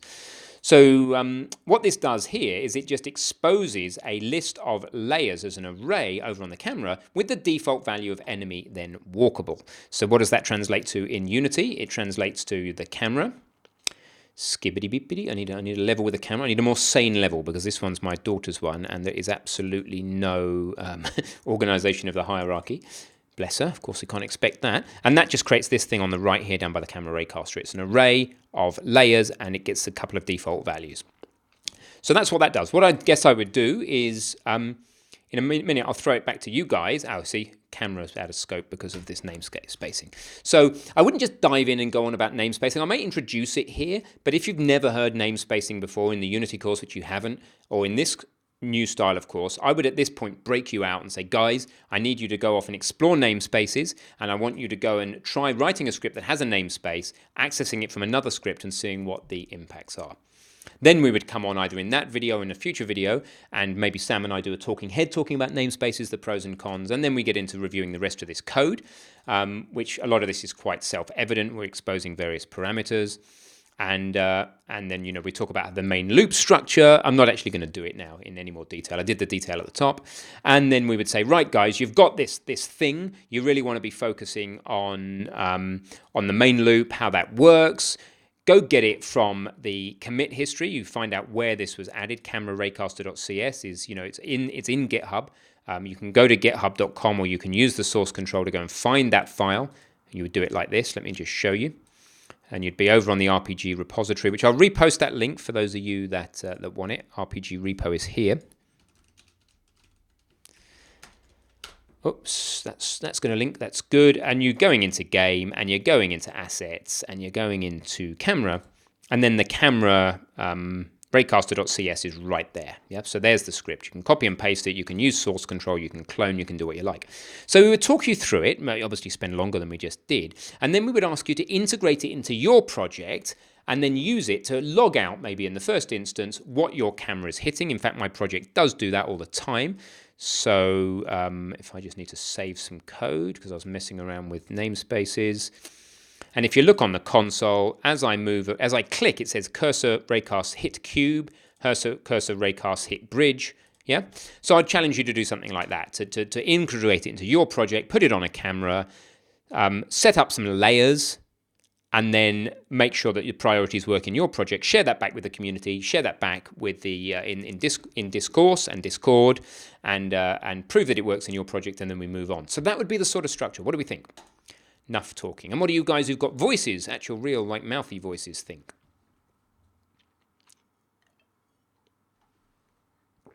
Nothing. I think that's pretty useful.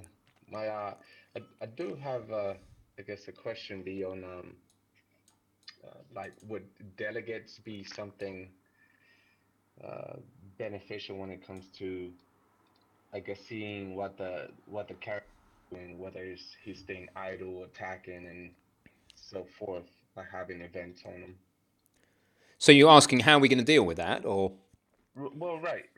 Pretty much. How are you gonna deal whenever something else needs to know that the user is attacking or Yeah. is talking and so forth?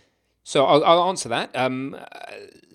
Okay, so let me just answer this Ninja Chimp one, get it out the way. I'm not worried about that. If you're talking about our game, I don't care. People can copy it all they like. Don't care. And we're making this game to teach you guys. We're making it as a backbone to the course. So if imitation is the greatest form of flattery, if people want to copy it, fine, go ahead. It's not. We're making it to make courses and to make content for you guys and to make future courses and future content. I'm not worried about what people do with it. So in answer to your question, what we've got in Unity is a concept of a send message is one thing that we can do. I could bring up their docs, and this is one way. It's horrible because it uses string referencing of method names. In fact, I'll show you in the current code base. Let me just check out anywhere really. Master will do. And that's because I've got changes, so I'm going to stash those changes. Check out master. Stashing basically says I'm going to store these changes on the side in case you ever need them, but in the meanwhile, we're going to reset the project to its previous state. It's a pretty cool facility.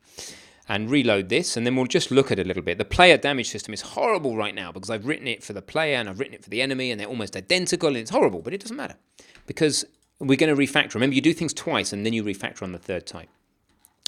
So the sort of thing I think you're talking about is this, right? This horrible thing here, but it works. So what the player's doing at the moment is just doing radial damage. Yeah. So if we follow this back, then the update. If the player's not alive, leave the update. Do nothing on a dead player, right? But if the player is alive and he's snuffed it, at this point here he has in Monty Python terms snuffed it. Then he's not active anymore, i.e. the game object over here is turned off.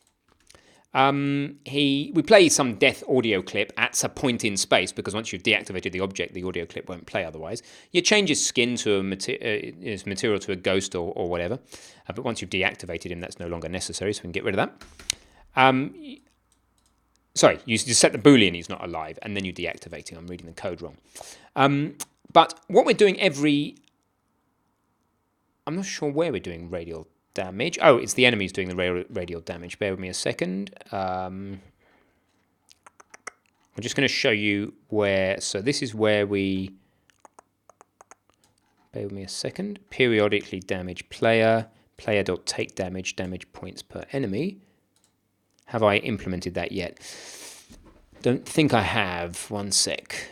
So the answer to your question, how do you broadcast to a whole bunch of other game objects? Is what you're asking me, and it's this send message here. What's happening here is the player's doing radial damage as he walks around. He's creating something called a layer mask, which is just a binary mask that allows you, when you do this physics.overlap sphere, which says look for everything in a sphere centered on the position of the player of a given radius, look for things with this layer mask. So only look for enemies. And when you get that array of enemies back, and this will be changed into a for loop because a while loop I think looks a bit ugly, but when you get that list of colliders back, this list of colliders, go through them, and for each one send a message to the collider. Now what does that mean? Well, what it actually does is it says there, calls the method named method name on every mono behavior in this game object. So it ends up, that method will be, the do fix damage method will be called on the enemy because the enemy has a collider. So you come into enemy, and you look at do fixed damage, and it just takes this parameter that came from the player, radial damage per second. Now it works. It's a message broadcast system that works, but it's pretty ugly because I really want a strong note here that says, care string for the string reference, Because if I change this do fix damage method name over in the enemy, it ain't going to change where I call it here because it's referenced by string. Now you can wrap all this with clever classes and stuff, and we've looked at that, and we will give that as an option if the project gets complicated enough. But you just need to be careful of the string reference here, i.e. if you do a refactor, that won't, you have to change it here too, and parameter or argument type, i.e. we are sending in radial damage per second, which has got a particular type, which you could discover from the top here. And it's a float, which means the enemy is going to be receiving it as a float, wherever it is. And you can end up with type mismatches, basically. So it works very well in that it goes to all the objects, but it's quite easy to get yourself in trouble. So you need to put yourself as a minimum good comments all over the place. But the basic point there is, yes, you can broadcast a message, and then everybody else can observe that message and decide how they're going to process it. So hopefully that answers your question. The send message is a good long way towards that. Does that help? Yeah, definitely. So send message, but then it's programming into the language. It's a question of how do we use send message in a sane way, and what are the trappings? We need to get your eyes in for a code smell, and a code smell is that this thing uses a method name that is a string, but yet we encourage renaming. A code smell is that this type is not enforced. And there is a way of dealing with it. There's lots of different ways of dealing with it, with extra classes or interfaces, but we'll only do that if we really need it. The most important thing is you understand the pros and the cons of it. So yeah, messages is going to be featuring a lot. Go back to the chat, I guess. Why Visual Studio and Xcode? Yeah, there's a good reason, Django. Not available on the Mac. Although Visual Studio is coming to the Mac, of course. Just take a look. And at some point that will all work. Here you go, Visual Studio Mac. So it is coming for Mac. There, boom. And I don't know whether you can use it with Unity yet. I have not tried. Oops, I just closed the chat. Oh, that stuffed it. Now, where's my backup chat? I've lost a bit of chat, I think. Have I got chat anywhere else? Yep, I have. I'm just going to get my backup chat over here. 1 second. Might just attach it, to be honest. And pull it back over here because it's going to be easier. There you go. Perfect. So,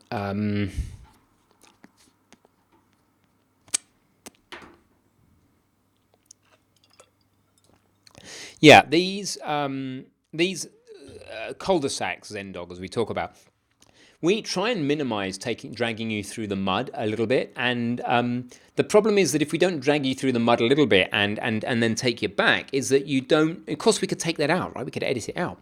But if we don't do that, then perhaps you'll never develop the skill of noticing when you're in a hole and working out what that feels like and then getting yourself out of it. So that's the hope. Otherwise, we wouldn't, for as many people say we don't like being dragged through the mud, we get as many people saying we love being dragged through the mud. So you can let us know in the chat. Do you want to be dragged through the mud a little bit, not at all, or lots? Nobody really wants to be dragged through the mud a lot, but JetBrains, development, preparation being made before the course. We have good understanding of direction in our personal projects. Yep, absolutely. Just have an idea for your game, but even that will be part of the course, to be honest.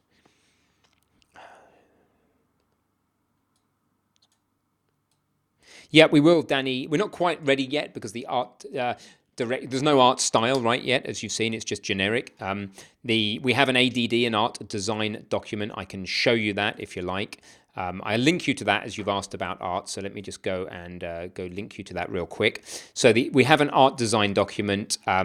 Once Michael has started building assets according to the art design document spec, we will then, in a few weeks' time, might even be a month or two, start to say, right, we're building assets. This is what we look like. The art design document here, which I'll give you a link to right now, back in the chat. ADD is there, and we built assets to it. You've got a load you can look at. You've got a document you can reference. You've got assets you can compare it to. This is the style. Now you guys can start building. So just bear with us, but yes, we'd love some help. It'd be great if the game that we make could include a load of your assets and you guys are credited. Got to check the time because these are so fun that I think we need to be winding up within 20 minutes. I'll be stopped at 10 on the hour, 20 minutes max. So you guys are all talking about IDEs. That's fine. All right. So we are continuing to share. and discuss. Any other questions, you guys, at the moment? There is a possibility we can always bring a voice chat in Discord. I think that would work. We'd get loads of other people in, but this is an early access stream, so we'll only go in here and do a voice chat with general people if you want me to, because you've paid to be a special group. That's why these guys are not included. But if you'd like them to be included, I think technically it will work. We'll be able to hear me and the people on there, and you can even talk to me over on there. It's very easy and low friction. So if you want that, say so in the chat, and I will simply just go and talk in the voice lounge over there. If you don't want it, say so, and we'll just focus on our private discussion we're having. So what we need towards the end of this stream is just more questions, and to answer the question of whether we want a general discourse chat or not. How are we getting on with story and narrative? Well, okay, good question. So pretty good behind the scenes, I would say. That would be a question of the game design doc. So we've got 4 docs, of which to make a game you only need 3 of these: the game design doc, the technical design doc, and the art design doc, right? I've also got an RPG course syllabus working doc, hasn't got much in it yet, but it's just our kind of T outline. Plus I've got a big Trello board with a load of stuff that I haven't moved over there yet. But in answer to your question, the game design doc is the one where Rick has put a reasonable amount of effort in here, and it's pretty well indexed. Got a good table of contents. I don't know how up to date that is, but we can always update it. Yeah, I mean, a lot. Story and theme, all sorts. I mean, the story's not that well fleshed out, but go and look at the game design document yourself. Now, you're going to want a link, of course, so the GDD is here. All of these are over on the community site, where I keep getting them from. All right, so pretty good, and a lot more to go with that. We're pretty bought into this funny, absurd, keep it light, Diablo meets Monty Python thing.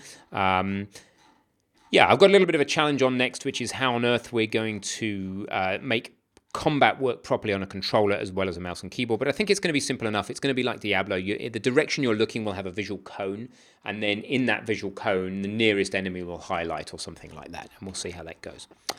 So yeah, that's coming on nicely, thank you. And of course, there's going to be lots of content for Rick to create to tell you how he even create a document like this. What's the thinking? How do we do it? How much do we write before we start making the game? It's getting the right balance of continuous progress. Always be putting your effort in the right place. So, how's the chat going on?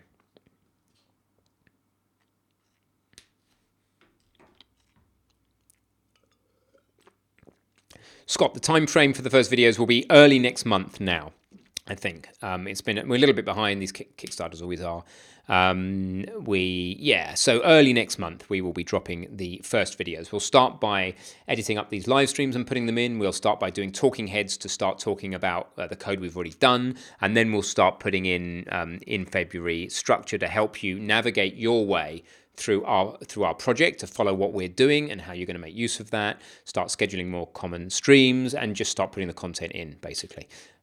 So yeah, it'll be early next month. We were hoping to get it to you this month, but I think that I'm going on holiday next week, a well-needed break, and I think realistically it would be rushing it if I did that. So let's just get it out to you in 2 or 3 weeks' time, because it's all got to go through Udemy approval and all the rest of it. So hopefully that's all right, and with this early access, you guys will forgive us for a slight delay on there.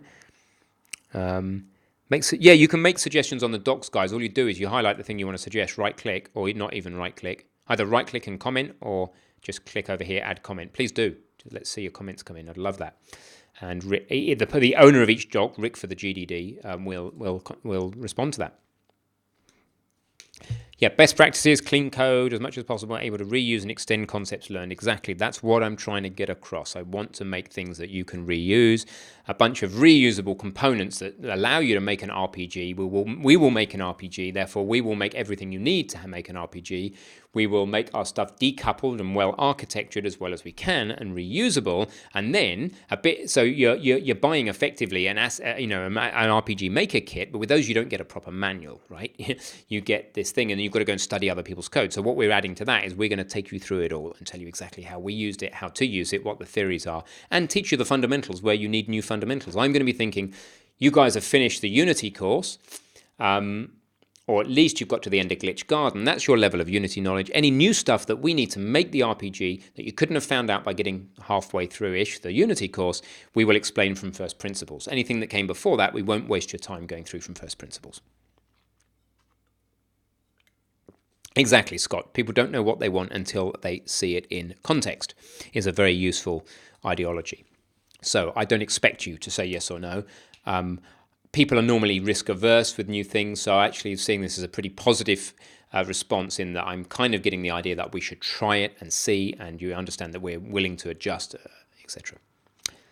I hope it will be a lot better than our current stuff for this project.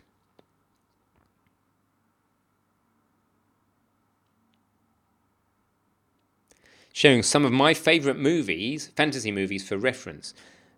You want us to share our favourite fantasy movies, like what Lord of the Rings springs to mind, and The Matrix is not really this era. And yeah, sure. Have I seen Chris Taylor's GDD template? I haven't. I'm leaving the GDD stuff to Rick, but I will make a note for Rick to make sure that this is seen and understood. Not a huge fan of documentation. It's just a useful way of us collaborating and agreeing on things. Yeah, please finish Glitch Garden, Steve. That's really going to be an important.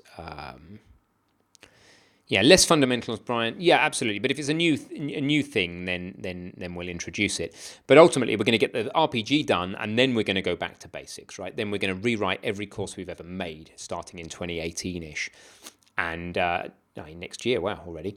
And we're just going to start afresh. We're going to just start on art, dev, and biz from afresh, and go right. This with all new packages, the new Unity, the new Blender, and start afresh. But the RPG is it's a project. It's a deep project, and I think they have to be done differently to our existing courses. Otherwise, they just become a real pain. That documentation. I'm sorry, GDD, if I'm correct, it is.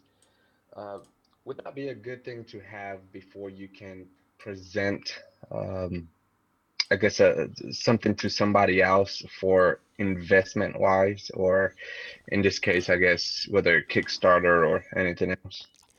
I think you'll struggle to get investment just off the back of a GDD. I wouldn't invest in just a GDD unless it was very, very big. But the problem with it being big, right? You see, look, think about the value of your idea. Let's talk about the value of your idea again. This is coming up a lot.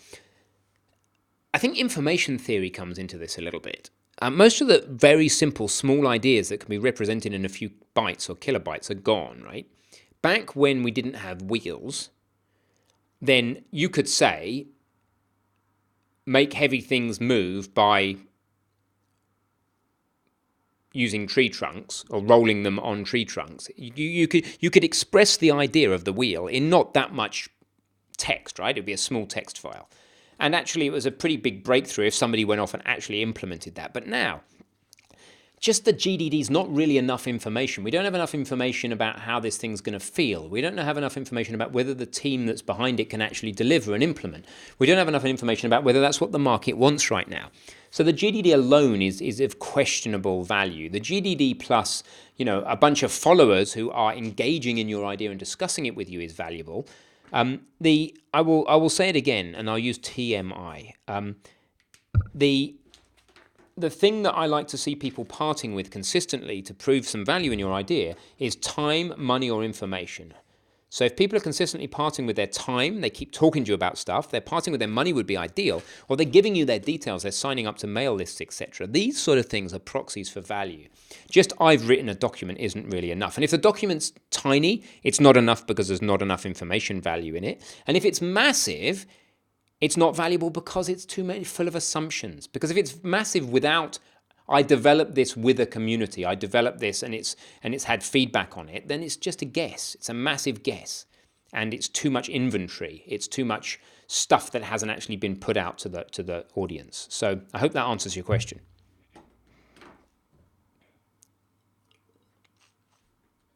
Yep, definitely. Yeah, does it really? Honest? Yeah, actually does. Because it just at least helps me get the concept, or to understand more why would I want to do that GDD. But I believe somebody explained here, Scott Cameron, that it's more for like the team, not for outside source. So my figure is the people outside, or those you're looking to get investment from, want to get something more I guess, valuable, whether being a short example that actually is functional or something like that. Yeah, so all of these documents, what I call inventory, that comes from lean production. It's the idea that it's unfinished goods. It's stuff that's come into the factory but hasn't been processed and put out. So you can't play a GDD, so you know that it's inventory because it ain't a game. You can't play an ADD. But what these things do for you, each one of them serves a role, right? The GDD allows the designer to form ideas faster than he could actually implement them into the game. So it's a plastic, it's a scaffolding, right, for his ideas. And it also communicates to everybody else some of the core concepts. It should be a live document. It should be deleted as much as is added to it. It should be continuously edited. It's just something that helps the designer structure and organize his ideas and have a discussion around them. So that's what a GDD does to you. It may also communicate that idea to outside stakeholders like investors later when you've actually got some traction and interest. The ADD is specifically to help constrain the art design. It's if you guys are going to contribute to this project, what we want before you try and contribute is some example assets so you get a feel for it, and a document that tells you what's the color palette, what's the number of triangles, etc. Right? That's the purpose of the ADD. The technical design document is so that before you start coding, you've got some sort of spec. And that's it. You just coders like to have a spec to work to. What do I want this thing to do? And another simple little tool that we're going to be showing you is the idea of behavior-driven development. So the idea there is that you have something called like manual tests or whatever. This document here is for the testers, but it's also for the developer. We're saying like when in keyboard mode, and it's the when-then, it's like a when-then format, right? When in keyboard mode, when the player moves, the mouse cursor moves smoothly. So we come in as a tester or a developer and we go, well, okay, well, the mouse is smooth. It didn't used to be smooth, by the way. In a previous version, we were doing projections onto the plane, and when the player moved, the mouse jerked like hell. But it's fine now. When the player passes over an enemy, the enemy highlights. Well, okay, does it? Here we go again. No, it's failing that test right now, so we've got some work to do on that. When the cursor passes over an enemy, the enemy disappears. The cursor disappears. Well, it changes, so that's a different test now. So it changes. Well, it's a different behavior. When the ground is clicked, the player moves to the position. Yeah, seems to. You get the idea, right? And then we take this stuff out about slopes because we're not dealing with sloped clicks anymore. And then that starts to drive your development because it helps people communicate what do we need to do next. You know, and you can read about this. Just look up behavior-driven design or behavior-driven development. What this is, it is a middle ground between test-driven development, where you write formal unit tests that test your code, which are very hard to do for things like I've just shown you because they're so integrated into how the system's working and the mono behaviors and the game engine and the camera. Very hard to write tests for properly and a lot of time. But it allows you to still write a formal list of things that the tester, and hopefully some of you guys will be testers, can go through with each build and say, yeah, this stuff still works. So as this list grows, all the stuff that you initially intended to work in your game should continue to work because the testers will have something actually to work on. So that's the idea. When in this mode, then this should happen. When this happens and this happens, then the other. And I can't remember the exact format. It's when something then, and I've forgotten it because I just write them without thinking about it now. But that's the idea. Read about behavior-driven development. I will give you a Wikipedia link as a high trusted source, and then I will answer some more questions, and then I'm going to go and see the family. Yeah, good stuff. Behavior-driven development. We'll be using that. Message retracted. Did you say something rude, Django? So we're not going to have time for this general Discord chat, so we'll leave that out. It would be a mess, and we don't have time. But do dive over to Discord after this and go chat. I won't, because if I stare at these bright lights anymore, I'll never get to sleep.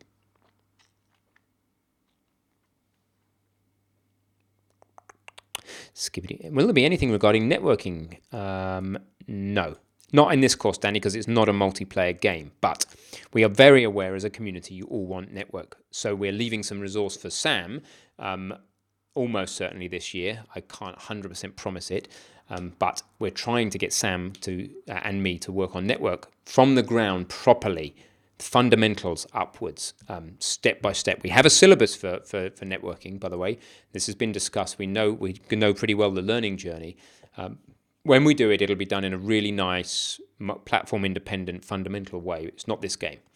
But when we start building out our 2020 syllabus, it will be a huge part of it, massively important.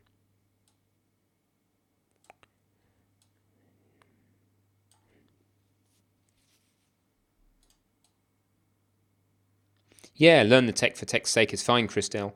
Absolutely, and you will be able to work. You will be able to assemble our RPG because we will be taking you through all the components of our RPG, and you can. I mean, to assemble our RPG, you just check out the Git repo, right? And you do no work, and you've got our RPG. But then we will be encouraging you to continuously change and adapt it to your needs.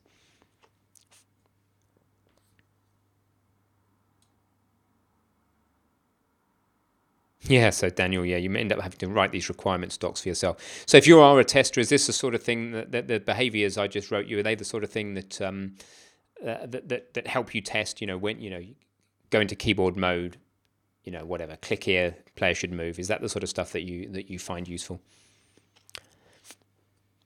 Is there a way to automate all that? Well, yeah, so I've kind of answered that in a way, Sean. When you can take, to make code actually formally unit testable is quite a lot of weight. It adds a lot of code around the outside of it. You have to do a lot of decoupling. You have to make things not mono behaviors. You have to make things more functional so they don't hold too much state if possible. We did that in the bowling section. If you're interested in test-driven development, take the bowling section, Bowlmaster of the Unity course. Goes through that in a lot of detail. For something that calculates a bowling score, it's ideal. It's a very encapsulated piece of logic with no completely clear solution. But in this game, we will introduce test-driven development as and when we need it. But the reality is you also need these human types of tests because it's too hard to write tests that do that type of bigger picture testing, like when I hover over an enemy, does the cursor change? Pretty hard to write a test, an automated test for. Weather models, not only if the game needs it. Day-night cycles certainly was very easy to do. Simple day-night cycles, yep.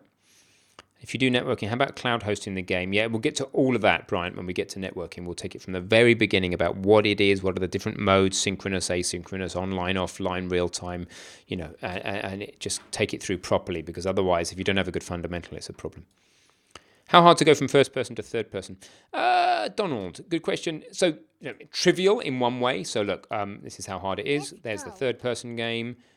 Here, go to the camera here, and in the most ridiculously trivial way, we can switch to local space coordinates, try and estimate where we'd have to put that camera to get it on his head, and you can get the idea that if I spent another minute or two, I would have it sat on his head, looking forward, and if I just moved it forward now and down a bit, you would kind of have a first-person game.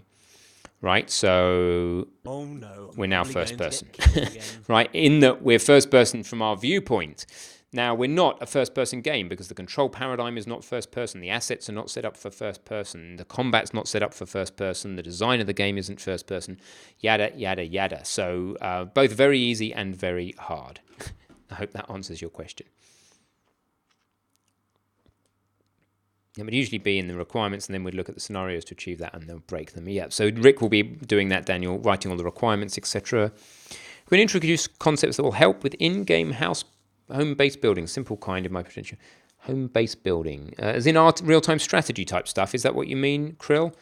This may be probably not for our game, but may have time to show you how to do it on the side. Let's not worry about what your question is, but answer the question in a generic term.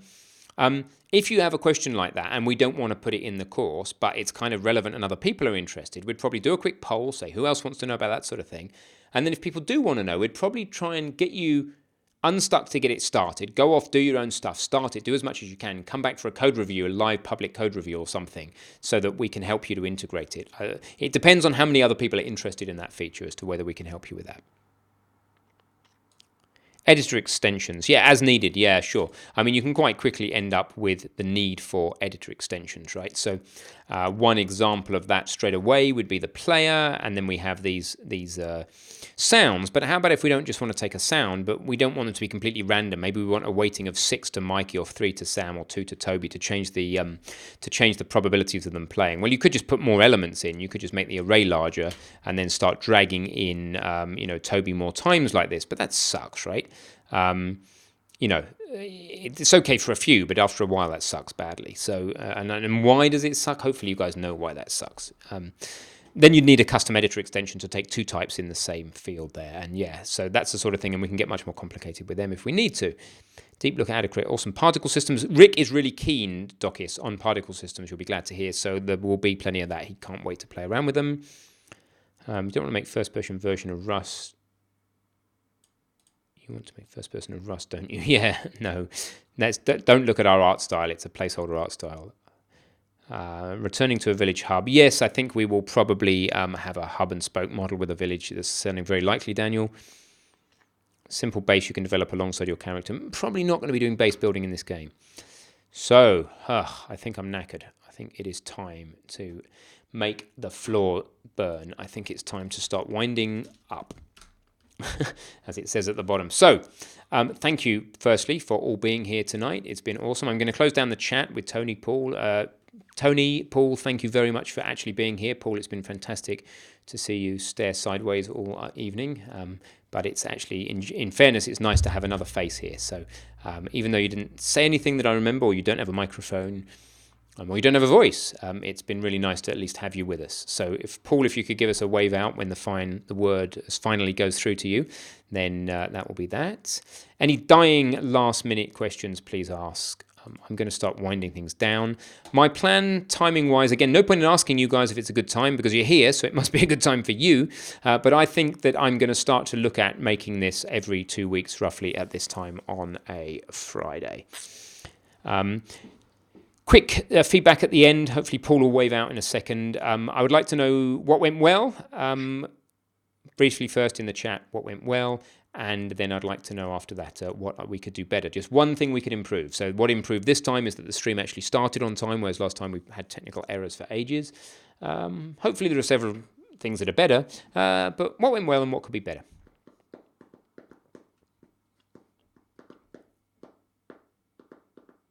No worries, Daz Oboe Shape.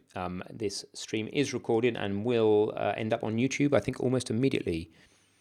Oh, what is the airspeed of a laden swallow? That old chestnut. I think that was Paul waving out. So thank you, Paul. Great to see you. Oh, no. Yeah. Yes. Okay. Let's just click the right button. Oh, here we go. All right, guys. So look, you enjoy your conversations about laden swallows. I'm going to respect everybody's time by ending on time. I would like to sign out. Thank you all for your time. And give us a thumbs up if you like this. That's what YouTubers say. I guess I'm a YouTuber right now. Subscribe to my channel if you like the channel. That's what you also say you're supposed to do on YouTube. So please do that.